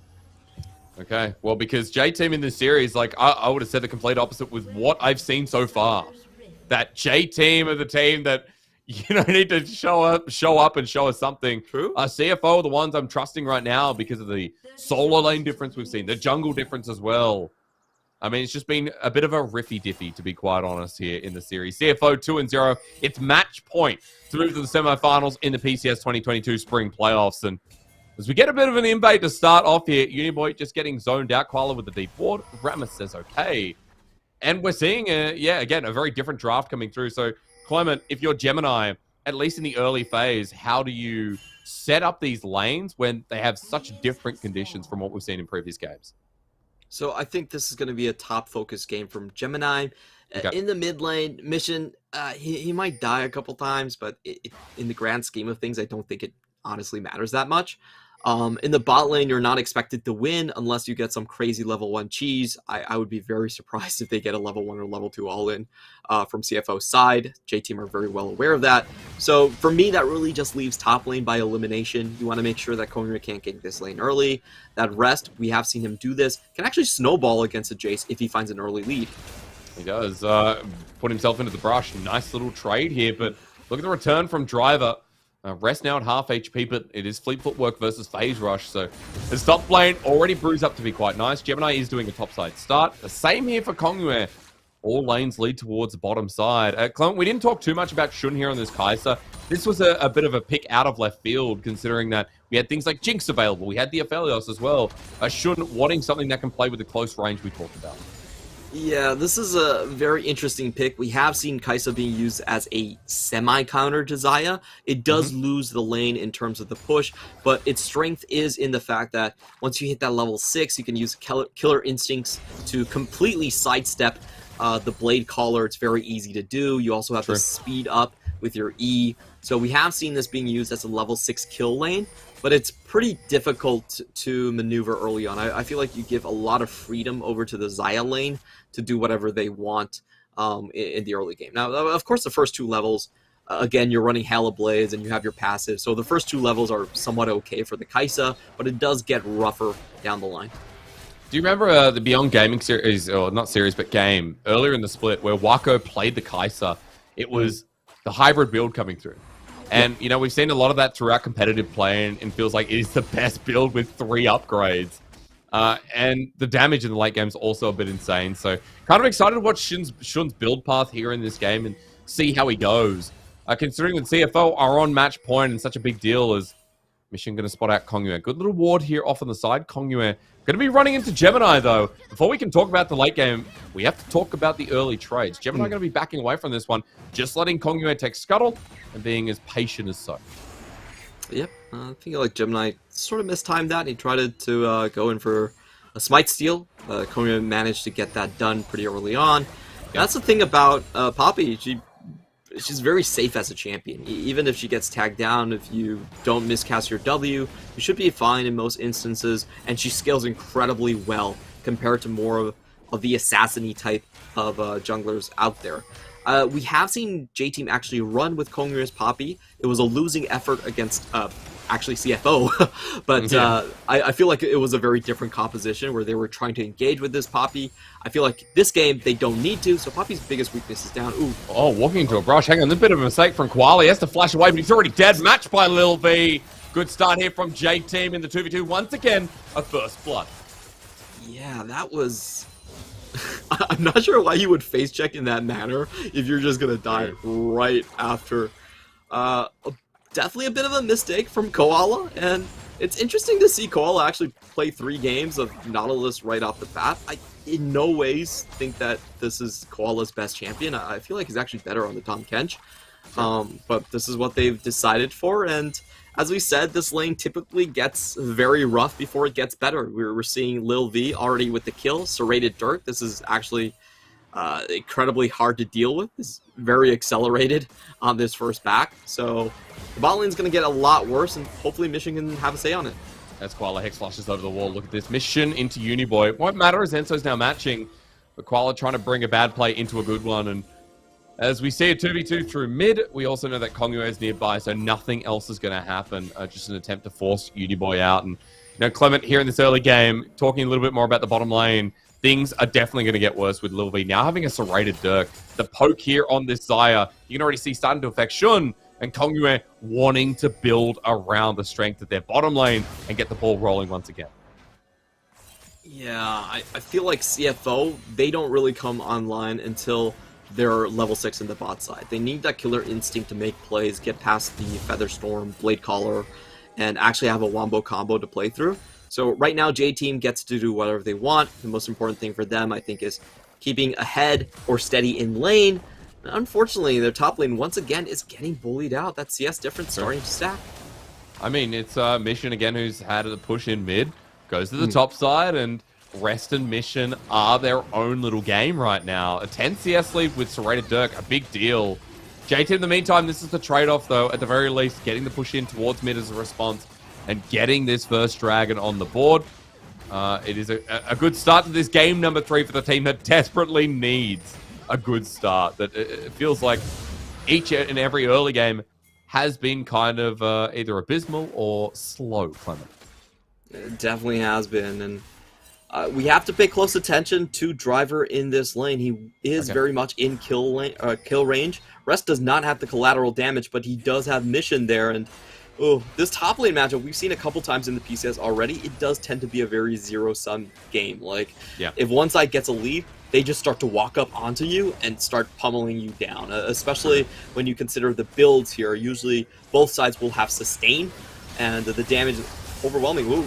They're diving this. Yeah, they're diving onto Koala. He's taken up against wall, but the charge from Kongyue, absolutely beautiful with the flash forward onto Lil V. Shun with the trade. Gorgeous to see as Driver now all leaning on top of Gemini. Gets the smite down to heal up, but in a bit of trouble. Gemini flashes over the wall. The Driver wants to be the passenger for this ride, but it's a close call at the very least. Nicely done from the top laner who's losing out, but unfortunately he's used quite a lot of mana to try and make sure Gemini doesn't kill it. Oh, bot lane ends up a bit of a disaster for J-Team, honestly. They needed to secure that kill cleanly, but they traded the AD carry back, while also trading negatively in summoners on that position. So we'll watch this again, but I think what happened is Lil V actually over-tanked this one. It definitely should have allowed the supports to tank it first. So we'll see Enzo takes 2 shots right here, but then it swaps over to Lil V. He takes 2 tower shots and the Q and falls down. Very unfortunate right there on the timing. Anyone else and he would have stayed alive. Rough that it trades off as we go to the top side, at least for Enzo now, getting involved with Rest. He's out with the collateral damage. He burnt the flash, but here's Kongyue! The flash train, dude. I love it. J-Team's jungler getting busy, but now Gemini wants revenge. Ultimate comes through. He still roots him down, but the hero's entrance is perfectly timed from Mission. A little root down with the flash shield of Turan will keep him steadfast, and Kongyue ends in a shutdown. They use a lot, but CFO got what they came for. Yeah, that was a really nonchalant play coming in from Rez. He actually walks back directly into the Poppy and says, you know what, I might die here, but I got the play that I wanted to get. So, J-Team sending multiple Manners top lane. They do catch out Rez. Unfortunately, Driver doesn't have the mana to really finish him off at range. Rez actually walks in onto this one just to keep everyone there. To be honest, probably unneeded. It was a kind of your rest BM play there, and a very good timing on Mission there to actually get the grand entrance down before Gemini gets knocked out. I mean, again, Mission, great play, and, you know, kind of what you expect out of this series. Nice that J-Team were trying to build tempo again, though. Like, Kongyue gets to the top side and finishes off the kill, trying to make something happen here, and gold is still even to their credit. You know, J-Team still have a lot going for them in this game plan that you talked about as root under turret. Lil V has to ulti, but look, you talked about the interaction. Shun helping out with the turret shot as well. Lil V's dead. That ulti, gorgeous. The killer instinct, you can see it in his eyes. Enzo's up next on the menu, boys, as Shun follows through. Double kill close to. Koala flashes because it looks like a bit of shielding helped out. But CFO always want to take the skill trades. Lil V has just been so unlucky this entire series. I feel like Koala has just had Lil V's number throughout every single game. Every single game he's been able to just find a point-blank dredge line right in front of Lil V. What? Beautiful manipulation of the hitbox right there. Scrapes Lil V, killer instinct into the back. It doesn't dodge out on the full blade collar, but enough to avoid the root, and Shun still has the firepower to chase down. Koala plays this a little bit too smart, actually misses out on the E, but he flashes in to clean it up. Worth it, dude. He's the carry. Remember game 2? Koala needs kills, dude. He needs kills. That's right, Clever. He's the drop bear, and, you know, Shun's already got a couple anyway. It's a 2-0 Kai'Sa with Manamune picked up, and J-Team, even after it's gone wrong a couple of times, they want to try this one again. Solarflare used. Cleanse now to get the movement speed. Koala needs to help out on this one as Kongyue is denied. Enzo with the Zenith Blade, a bit short range. J-Team have committed 4 members down here now with Uniboy over the wall. You can see it's just for the Herald play, so getting Lil V a bit more of that space, while Gemini is still taking down the purple Shelly. So all in all, I feel like this trade's actually not bad for J-Team. Even though there is a Herald being taken, if you look at their top lane tower, that was most likely going to go down anyway. Bot lane, they can't trade effectively against it. And mid lane, I think Uniboy should be getting to the point where he can start to control the wave with his first Mythic. So I think this trade overall does favor J-Team. What they were going to lose, they were going to lose anyway. So they get a little bit more out of it. They also snowball this into a second Drake and give themselves a potential win strategy out of that second Drake as well. Now the question, I think, is how well can CFO actually coordinate? Because we are past the laning phase. This is when you're going to see some crazy combos come out with the Death Charge and Gemini flashing in for an anchor point for the heroic entrance. There's a lot of different ways they can sync together their abilities, but we haven't really seen CFO do this in the past. When CFO tried to play a Wombo comp against J-Team, it fell flat on its face, and we all remember how that game went with the Malphite. So we'll see if CFO can actually pull this style off. What? Well, they've already started that dredge line again. I don't know, Clement. The blades fly once again. Mission with a great ulti, and so just missing out, but still taunted down. Herald's going to come through as Kong Yuan now spotted. Teleport burn from Driver. They want to stop this one. CFO made a bit hypey here on the Herald play. It's smited down. It's negated. So nice from J-Team to hold the line. All right, I overreacted. I think J-Team actually defended that well. But how the hell does Koala get every single Q onto Little V? That's just not supposed to happen. The whole series, Clement. The whole series, the Caitlyn game, like the last Zaya game as well. Lil B walks into it. I don't know if it's so amazing for Koala or if Lil B's like a heat-seeking missile. Or at least he's been the target all along. Like, Koala's not doing anything that's particularly subtle. Like, he's actually just walking across the minion wave in plain view to find the Q. So, to be fair, he's had a lot of very good dredge lines, but you have to put some blame there on Lil V. Now it's Rest's turn to see if he can actually clear this wave and prevent the dive. I think he's just dead. I think he is. Against the wall, though, he doesn't get stunned up, and he's away. He flashes, Clement. The heroic charge doesn't get the stun, and Kong Yuan makes it so that Rest is able to escape. Now for bottom side, CFO might not have the Herald anymore, but this turret is going down with turret plating going over to Mission. I didn't know that was even possible, that you could still flash out even though the stun lands. Yeah, really remarkable that he's able to get that one to go. Gets out scot-free, and that's a free tower in the bot lane. So CFO, even though they don't find the combo, they take all the objectives. It's kind of a trend in this series, isn't it? Trend in this series that no matter how hard J-Team try, CFO's response is either equal to or greater than. And, you know, I feel like J-Team need to get their dues in this game. It's a much better early game, but CFO, now with almost a 3k gold lead, it's dive after dive bot that Shun still didn't die from. Clement, it's a 2-0 Kai'Sa, and he was dove 3 different times.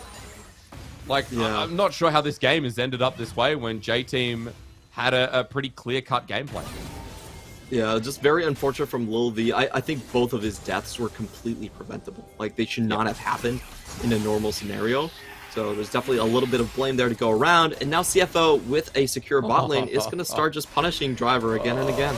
It's a Hex Tech play. What did Jace do? He enabled his enemies to get behind him. Well, CFO with another, but now Rest caught on out. The weak side, apparently, is J-Team to get a response. It's great, but what else can they achieve here, Clement? It feels like J-Team need more and more rather than just trading. Yeah, they need to get ahead of the situation at some point. And I think right now, a lot of their tools have just kind of fallen off.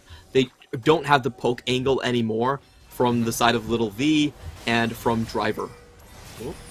Okay, and so Like's also walking into hook. Shun took a bit of damage there, so credit to Lil V and Enso for forcing out the 80 carry. Mission's there on the wing. I'm scared of this replay because I feel like Mission's going to gank soon. I have the same idea here. I think we all know what's going to happen here. He just gets caught out by overwhelming amounts of crowd control, but I want to know what's happening live. Because last time we checked, Mission just walked right into lane and, okay, nothing happened. Okay, close call. It's always a close call. It's same in LPL, right? We go into a replay, we go, hang on a minute, dude. We're about to Baron Part 2. I feel like the Eastern regions can't really go into replays. PCS, PCS, and LPL. Replays sometimes should just be taken out. I feel like they're 10-second max replays. Like, you can't Yeah. go into contextual replays. I love that the production gives casters time to go into that, but sometimes what's happening on screen is definitely a little bit more important. Coming back into this game, talking about J-Team's win conditions, I think they have to play a kiting game. Their siege doesn't really have enough damage, and they're in massive amounts of danger by Koala, who still has his flash there, so it should be very easy to chain up into a heroic entrance. What I think they need to do is they need to keep a very long amount of safe distance, and also have Kongrye just to make sure that they can cut everyone off right here. This time I think they just out-rotated CFO, honestly, on this play. Yep. The objective fights is where I feel like they're gonna have the most trouble, because that's the sort of fight where CFO have the most chance to section them off, have Kaisa going one way, and Mission keeping people on the other side, and Gemini just finishing off targets. So the objective fights for me are going to be the most difficult parts of the game from J-Team from this point onward.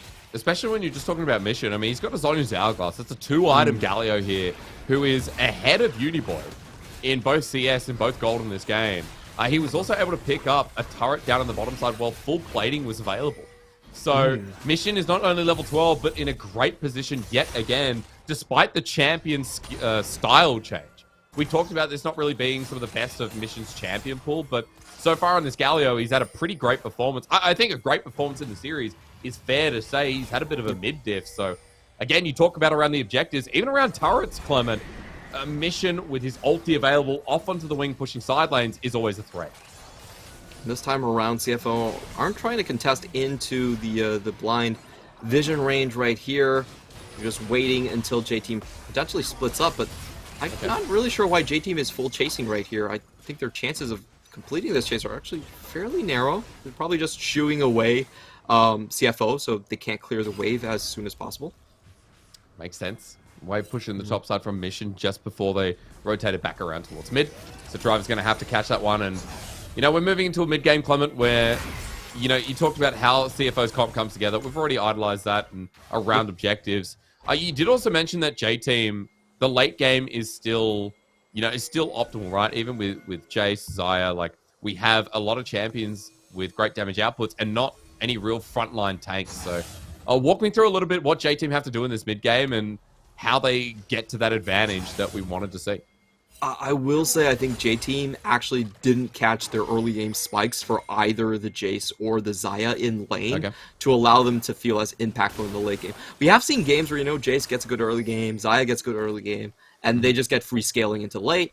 This, unfortunately, is not one of those games, so I do feel like because of the damage profile difference, they will have a very shaky mid game where CFO will massively outdamage them, and they can also reach the backline a little bit easier. So what I'm really looking to prevent, to kind of steady the ship from J-Team, has to come from Kongrye. I think he has to have some of the best stuns and backline guarding that we have ever seen him pull off in order to get a successful win. It's hard, right? He's going to pop the Predator, though, and maybe this is the way he does it. Maybe it's a phase rush, excuse me. It's Mission's own. Bursted out. The damage from rest of Mission cannot be trifled with. His teleport up to the top side after the nick of battle. And a little bit of a defensive play from J-Team while they lose yet another turret. So, Clement, I guess we can kind of see the movement speed coming through from J-Team's jungler and how we can find that position you're talking about. Yeah, it's definitely a possibility. He can't engage in this sort of team composition for sure, but he has tremendous potential, I think, especially by catching the killer instincts from Shun. If he does that, he would get the main damage dealer off of CFO, and they could instantly kill him. So that has to be something that we watch a lot of the times, and frankly, I think Shun is not going to join most of these combos unless he sees that the W is down. As Gemini spots him over the wall. Shun's damage as well. Worth mentioning the profile. We've got Loon's Echo as a second item. Shun with upgrades. The W upgrade there as well. So every 2 seconds, if he hits a champion, it's coming again. I love watching Kaisers in this meta because when they hit things like 80 carries, Clement, like Oriana's, even the Jaces, it hurts. It gets it's noticeable. stupid. Yeah, it does. We've seen a lot of half HPs from the Kaisa, and this is the you know what else we're is stupid? talking about. A 1v1 if Driver walks into this. Mission is coming through as well. Everfrost rolling in. The collateral damage Mission is on the chase. He'll have to run away. That's, yeah, scary. Rest is still big despite being 0-2. Yeah, that's the problem when you have two sustained 80 carries facing up against each other. Oh, ooh, Koala again. He knows he hits Lil V all the time. As he goes golden, though, he's in a pretty bad position. He's got a bit deep for this one, Clement, and Uniboy is going to be able to pick up the kill. Good little response, and Baron's up and available mid-open for the time being. J-Team posturing aggressively. That one was kind of crazy from Koala. I'm not sure what he was thinking about that one, to be honest. Like, his top laner and mid laner were not there. I think he's underestimating Little V. Okay, Little V might have messed up a couple times this series, but I think you have to show the man some respect rather than flashing in on Azaya with ult. That's true, dude. I mean, again, Little V always walking towards stretch line, so I understand why Koala would do it, especially being 2-0 up. Like, CFO have been by far the better team in this series. You'd be feeling confident right now knowing that this series only takes one more step. It's J-Team who are pressured. And so, in this game, still 3,000 gold lead. CFO still hold the reins. But J-Team towards this next dragon. Clement, in 40 seconds, we're going to have to see if it all comes together because we are getting some pretty strong items here. Driver finally hitting 2. Uniboy almost at 3. They're trying to set up a pick before the objective. Rest has to back away. And we're finally going to see if J-Team can win a fight. Yeah, for sure here. And I think the way we have to look at J-Team's fight is I don't think they have good terrain pushing potential. So they likely have to get to the objective first, poke out the enemy team, and then have some great defense from Kongyue with the steadfast presence to make sure they can lock down either Gemini or most likely Shin, kill him instantly. That would be the best case scenario for J-Team. But I also like what CFO is doing here. They realize that J-Team's comp is not good at pushing through these Fog of War positions, so they're setting up for a trade. They're going to go on to Shun, but look, he's already done the damage. Flashed away from the ult. Koala caught out yet again, though. He's blasted. Shun ulties to the backline. But look at the rest of CFO. They've flanked them. Driver in a bad position, and Shun is already out of there. And now they're getting collapsed on those W's doing damage, and Gemini on the chase. How did CFO find an angle in this fight? There's teleport to get away. Driver's running on the other side. They've got him, but Uniboy, just in the nick of time while Rest is taken down. Driver and now split cam. CFO styling on J-Team yet again. It doesn't matter what window they get. It's CDBC Flying Oyster that are so damn high in this sky. Once again, Little V gets caught out and does absolutely nothing. He just straight up dies with Flash and Featherstorm. So J-Team instantly lacked the majority of their damage, and even though they were the ones going for the pick, I just feel like they got a little bit complacent. They weren't looking at their AD carry, or their AD carry wasn't looking at where CFO were, and CFO just find a super easy fight out of nowhere. If you kill the AD carry straight off the bat, there's not much J-Team can do after that. I'm just so surprised because, Clement, you said the short range, the fights have to come together perfectly. That was janky, but it worked. It worked so nicely. And J-Team split apart. Rest picking up 2 kills in that fight. Shun once again showing us how dangerous this build can be. And Mission has just been perfect this series. By far the better mid laner than Uniboy. He's been styling and kind of reminding us why, you know, in the past he's been called one of the best, why he's been one of the most notable mid laners in the region. PCS Faker. Yeah, dude. It's Maker, dude. You know, we have, you know, in LPL, we've taken Fofo. People call him Foka. Here, Clement, we call him Maker. All right? And this series, he deserves to be called Maker. All right. We'll watch this fight again. So J-Team go with a super risky catch. They don't have great engage tool, but here is the critical moment. Little V walks into River, gets ganked by Gemini, and dies before even getting an auto attack. That's the majority of their damage just gone. J-Team cannot fight, and they're in a super bad position getting chased down in 2 places here. You see Driver dying on the bottom side, and Gemini nearly catching out Uniboy on the top side again. I just feel like J-Team, they didn't play towards their objectives. You know, they should have reset the map. You chase off CFO, but still go back to the situation where you have to be on the objectives first, and you don't have to rely on Poppy for engage. It's just not really a good engage tool. True. I mean, we've seen this game. It's Kongyue's pick as well. Kongyue, I remember Mad Team, and I remember seeing them at Rift Rivals, Clement. And you know, Mad Team was someone who had so much swagger, right? Kongyue's Poppy pick is I'll pause on that. He's going to be chasing down good Everfrost, but it doesn't slow down Kongyue. The man I was just talking about, unable to follow up, and Mission drags 3 away. Meanwhile, Waves crashing in with the Baron buff at their heel. Rest is destroying in the solo lane. 2 levels up over Driver. He's going into the Jace. Like he just doesn't care. Driver's sitting here. I don't know how confident he should be. I mean, Lil B gets tagged by W, and again, they fly through.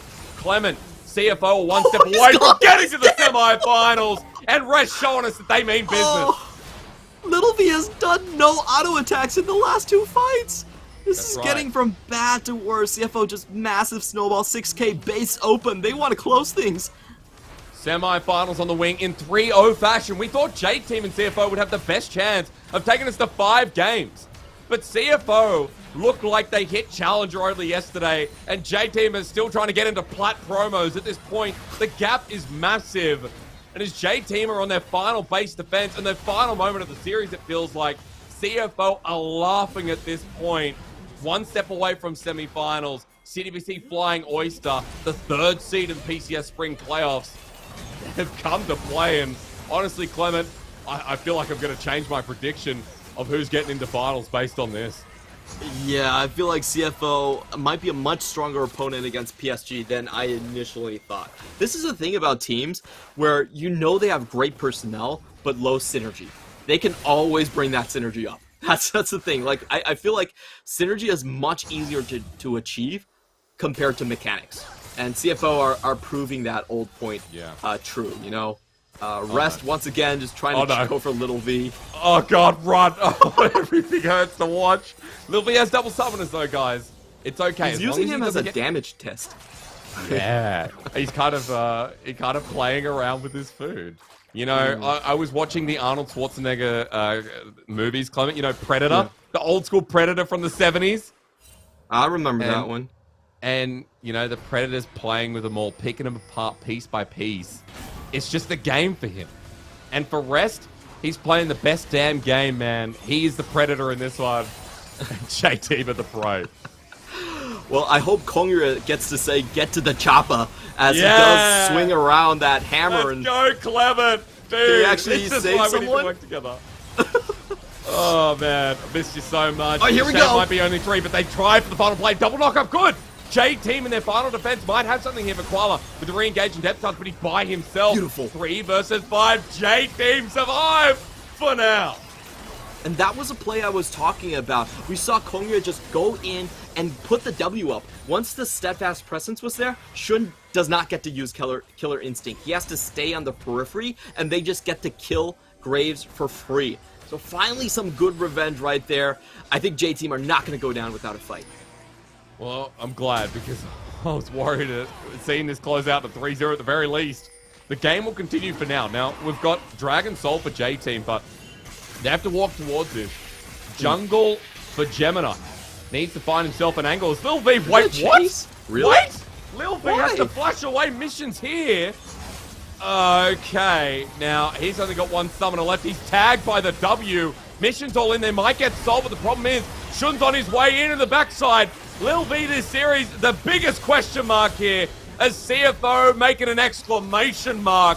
Their point has been made as Driver's onto the backside. Doesn't want this to end for now, but Rest still lives. TP's and that's who they'll be scared of the most. Driver on top of Koala, but here's Graves again, locked down. It might not matter as Mission wants to end it here. Mr. Clement Chu, the PCS, told me this was being a 5-game series, but CFO came in today and said, this is our semi-final berth. J-Team will not take it away. Oh boy, we were coming into this series thinking that this might be the coronation of Shun into the elite tier of ADCs in the PCS. What I didn't expect to see is Lil V actually just vacating his spot. Like, he honestly was pretty baffling. I feel like he was very tilted when it came down to game 3, and it didn't make things significantly easier for CFO. You know, that should have been a Hextech Soul into a base defense where they already had a winning team fight further on with the use of the Poppy W, but none of that actually happened. They just overextended massively right into Gemini's waiting arms, and CFO said, okay, that was your flash. We're gonna end the game right here, right now. I mean, we got an hour and a half of game time just about. Hardly anything played on Summoner's Rift. CFO making short work of J-Team, and, you know, it's disappointing considering I thought J-Team would be able to close this out. 3-2 is what I put down after the end of the regular season.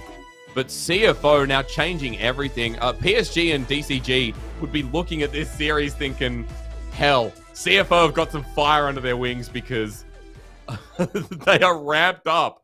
And now they're in the semifinals. PSG and DCG have to get through each other. But that is a completely different story when they get to CFO. Yeah, this CFO is looking very damn scary right now. Yeah. I think their bot lane mechanically is on point. We had huge questions of how Koala would form up because he's been the most inconsistent member out of the squad. But I think in this series he did very well. Those hooks were on point. It seemed like CFO knew that if they gave him enough confidence on the Nautilus, they would repay him with those plays. And we have to say that definitely did happen. And also we saw Mission actually play very well, even against Uniboy. You know, sometimes Mission does go into that downward spiral where if he's ganked early on as a control mage, he can just look sort of, he just can kind of disappear in team fights. And later on, we have seen that at Worlds, we have seen that in this series. That didn't happen for Mission either. He won the lanes against the toughest mid jungle from J Team and then still carried the rest of the game. So I feel like all of our questions from CFO have been just alleviated.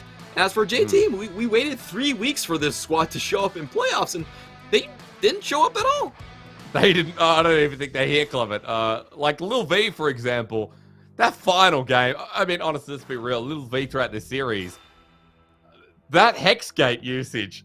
I mean, just everything, every time getting hooked in. Koala, no wonder he kept picking Nautilus. He's like, well, Lil V likes it.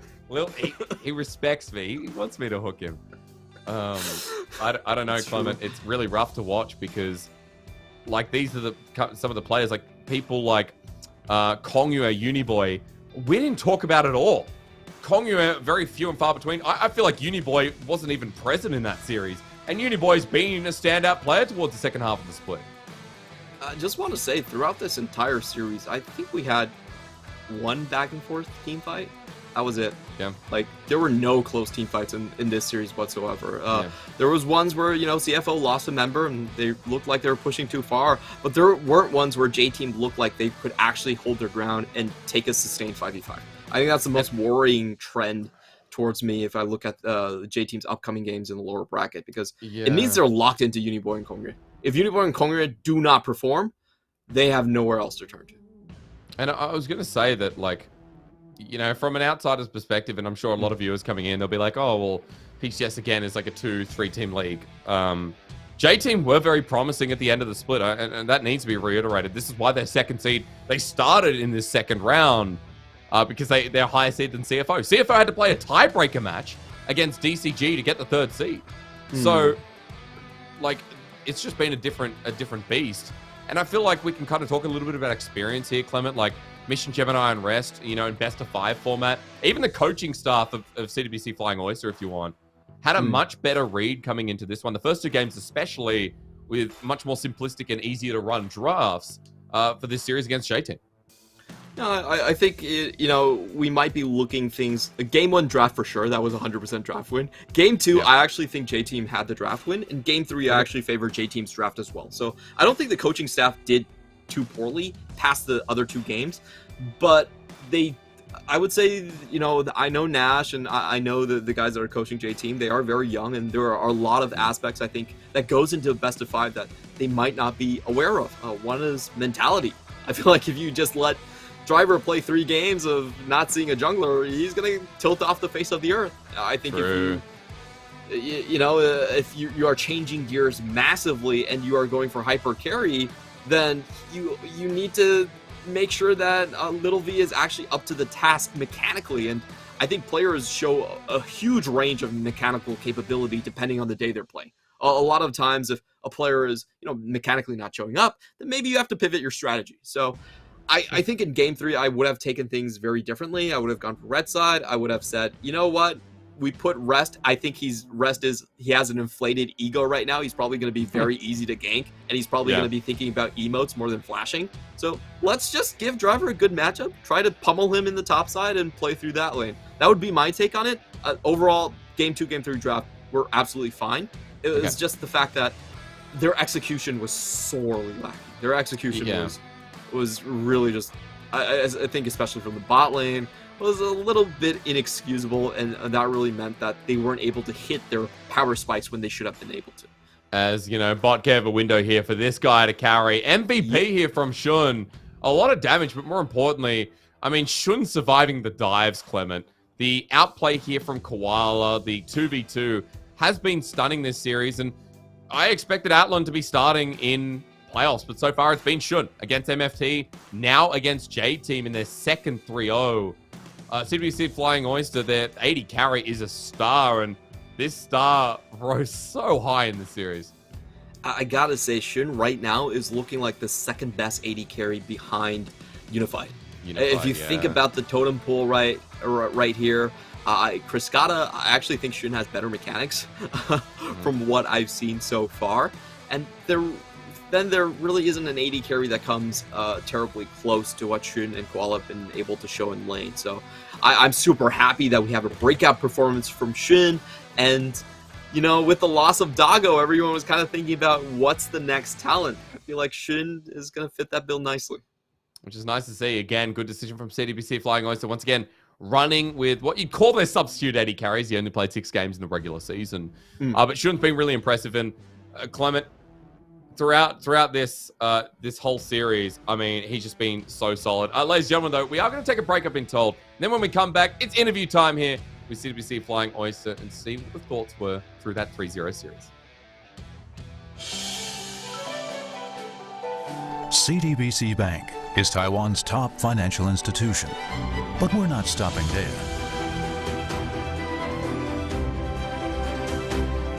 We're crafting an international brand and already have over 260 outlets in 14 countries.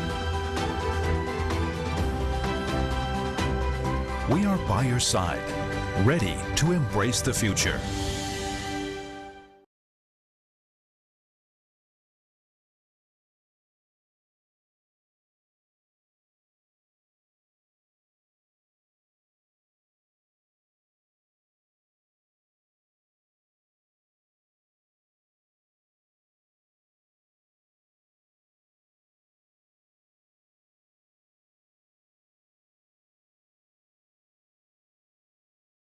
Your family.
will still 欢迎来到赛后采访，我是主持人 Rachel。然后今天当然要恭喜 CFO 战队赢下今天本场的比赛。Hey guys, welcome to the post-match interview. I'm Rachel. Here with me today is none other than CFO's top laner Rest. Rest, can you introduce yourself? 那今天来到我们的赛后采访，当然是 CFO 的上路选手 Rest， 可以跟大家打个招呼吗？大家好，我是 CFO 的上路。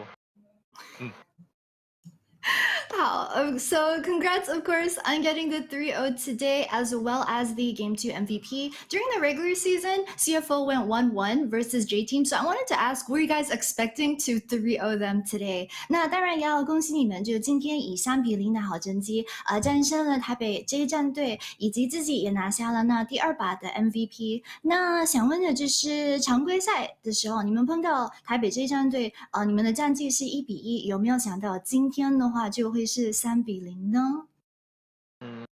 没有想到今天会3-0，那么快就下班了。原本以为会2-2之类的，所以运气特别好。2-2，然后最后那一把呢？最后一把吗？没有，你刚才是说你本来是预测会2-2，然后原本以为会2-2，就看谁3-2。So he said that, of course, they weren't expecting to 3-0 either. He said that today the series went by really quickly, and he wasn't expecting that they could knock off work this fast. Before today's series, they thought that they were probably going to have to play a full best of 5, or it would probably go like 2-2, and then see which team wins out in the end. My next question I want to ask is, so what do you think was the reason that allowed you guys to get this 3-0 today? Do you think it's maybe that the team's scrim performance lately has been very good, or any other reason? 那接下来想问就是你个人会觉得今天能够3-0会是什么原因呢？可能是因为最近团练状态非常好，还是怎样？可以说一下吗？团练状态其实蛮惨的，昨天才刚被那个6-0，然后可能就比赛的时候中野差距嘛，我们中野比较强，对对对。就是中野玩的比较好。So he said that actually their scrim performance lately has been pretty terrible. He said that it was only yesterday where they got 0-6 in yesterday's scrims, but he thinks that the reason why they're able to win today was mostly that it came down to their mid and jungle synergy. He thinks that their mid jungle played a lot better than J Team's mid jungle, and that was what allowed the games today to be easier for them. So the next question I want to ask is about game number 1, the very last team fight, which was when J-Team kind of were trying to go for that Hail Mary last Baron fight. They're trying to go for that Baron steal, but in the end, of course, it was your teammate Gemini that managed to steal the Baron. I want to ask what the call at that point in time was, and also what was the plan for your team who is going late into the Baron pit? Was it just one line, which was just believe in Gemini? So 接下来问题就是关于第一场最后的那一波，就是台北 J 战队那时候是想拿巴龙来翻盘，然后之后却被你们队友就哪个抢到了。想问就是那时候的 call 会是怎样的呢？你们当时的计划会是什么？是不是只有一句相信哪个？其实没有访问，我不知道他有偷到龙。说真的，我那时候没有专注在龙上面，我那时候自己在玩游戏。所以就没什么看了。可是所以你们的计划是什么呢？你进去之前，感觉跟上路没有关。我那时候也没有在里面，我就不知道他们在讲什么。So he said that honestly he wasn't even aware that Gemini managed to steal the Baron in that very last team fight. He says that what happened at that point of time didn't really have anything to do with him, so he wasn't really like paying attention too much to the calls of the team. And yeah, he wasn't really there in that last fight.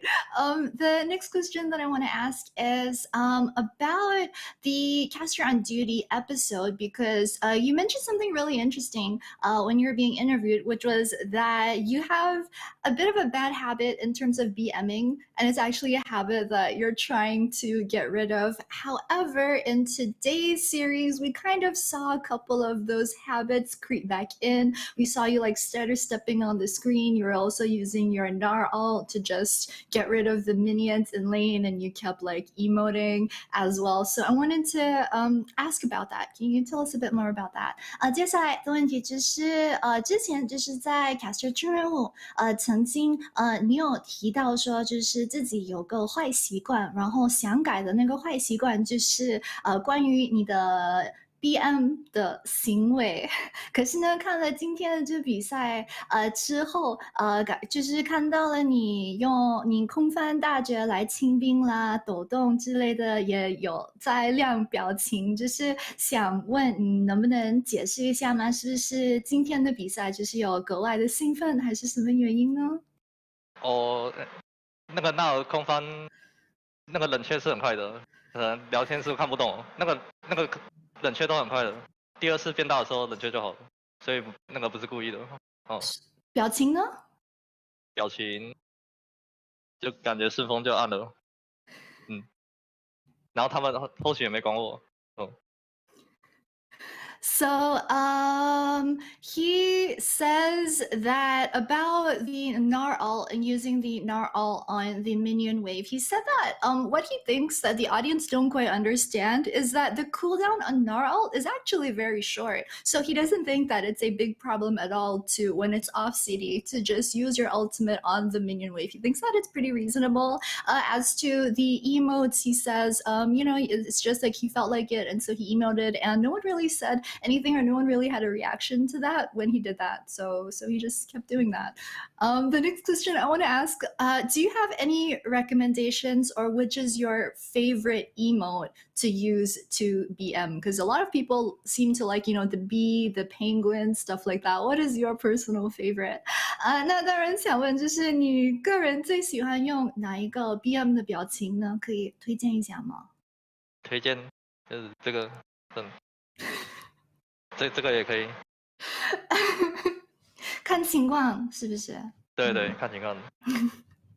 So he said that his personal favorite is the thumbs down, and depending on the situation, he thinks that the thumbs up is actually also a very good one to use to BM, depending on what's happening. My next question is because, of course, Rest, before you joined the CFO squad, you were on JT for 5 years. So I wanted to ask, going into today's series versus JT, did that allow you to kind of know, to understand better how JT play, and also like did it make you want to win against them even more?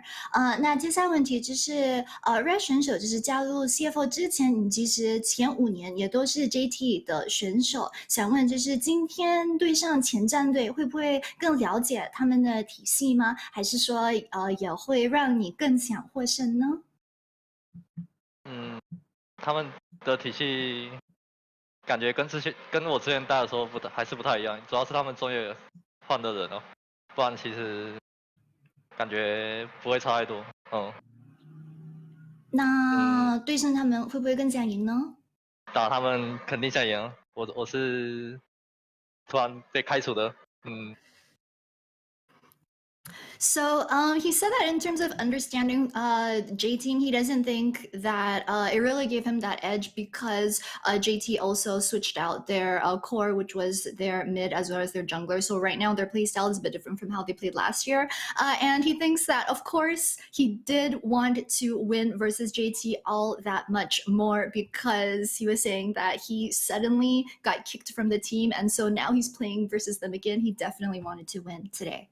And so I want to ask also, because today you're facing off versus Driver, who you knew back from your time on JT because he was your sub top laner last year. How do you think today's top lane matchup went? 那 Driver 也是就是以前你在 JT 的时候的候补，想问就是对今天的对决有什么感受呢？我觉得 Driver 也算 PCS 前4的上路，我觉得他们是玩的蛮好的，就主要还是队友比较强啊。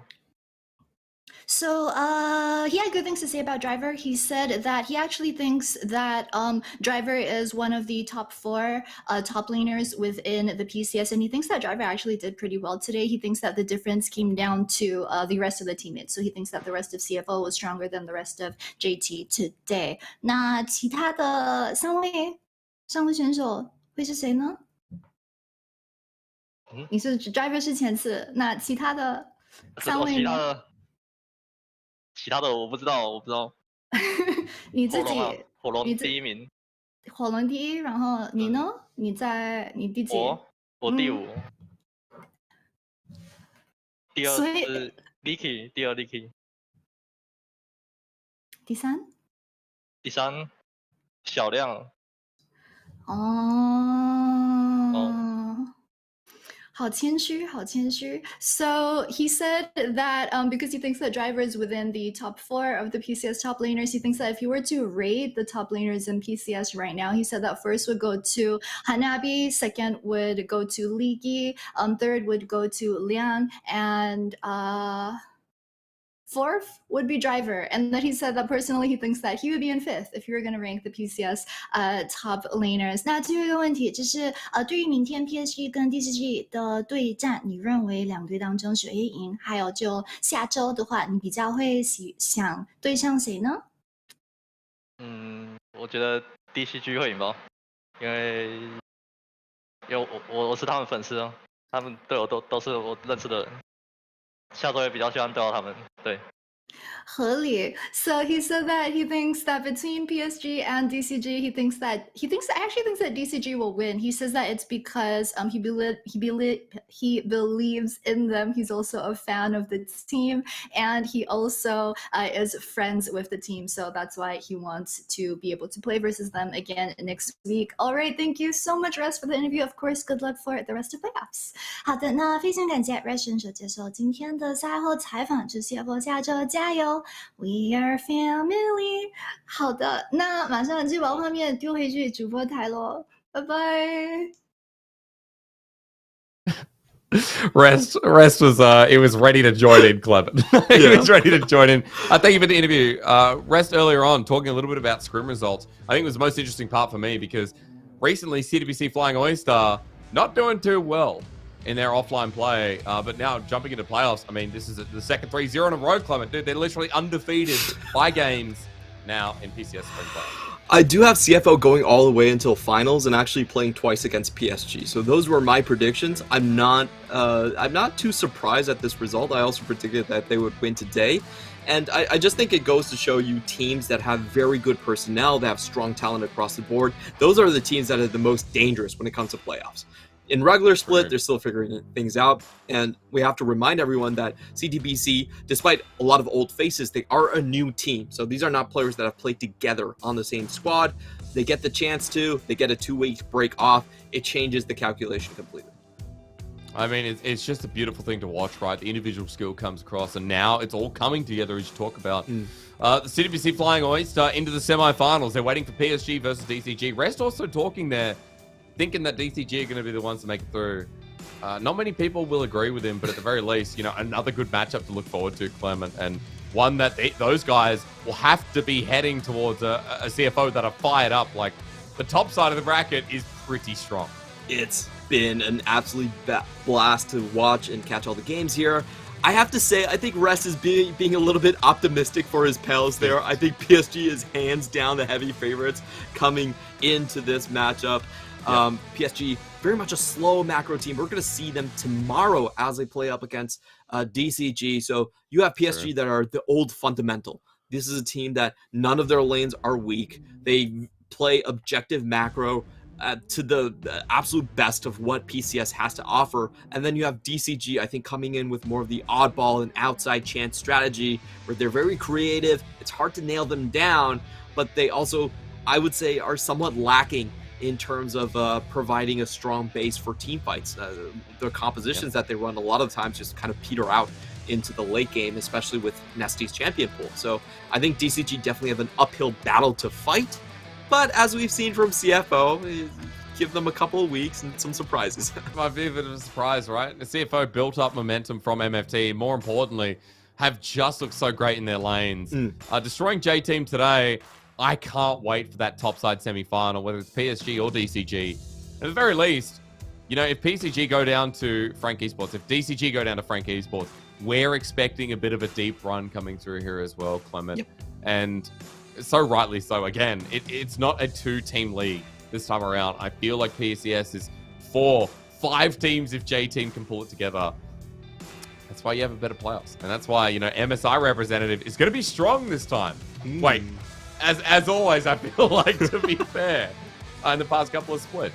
It's so nice to finally have like a representative that's going from the PCS that it isn't a direct descendant of Flash Wolves, you know? It's like it's been that way for so long. So I know I have PSG still winning the entire thing and going forward, but I would be so incredibly happy if one of these J teams can actually represent the entire J team multiverse and carry the PCS to the promised land.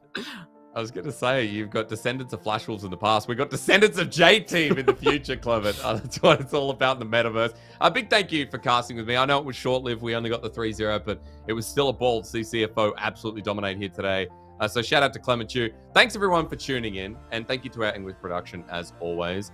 It's been a joy being on the PCS for the first split, and I wouldn't trade it for anything in the world. So thank you again. It is bye for now, but not forever. Have a good night. We'll see you tomorrow. PSG versus DCG. That's one you got to see.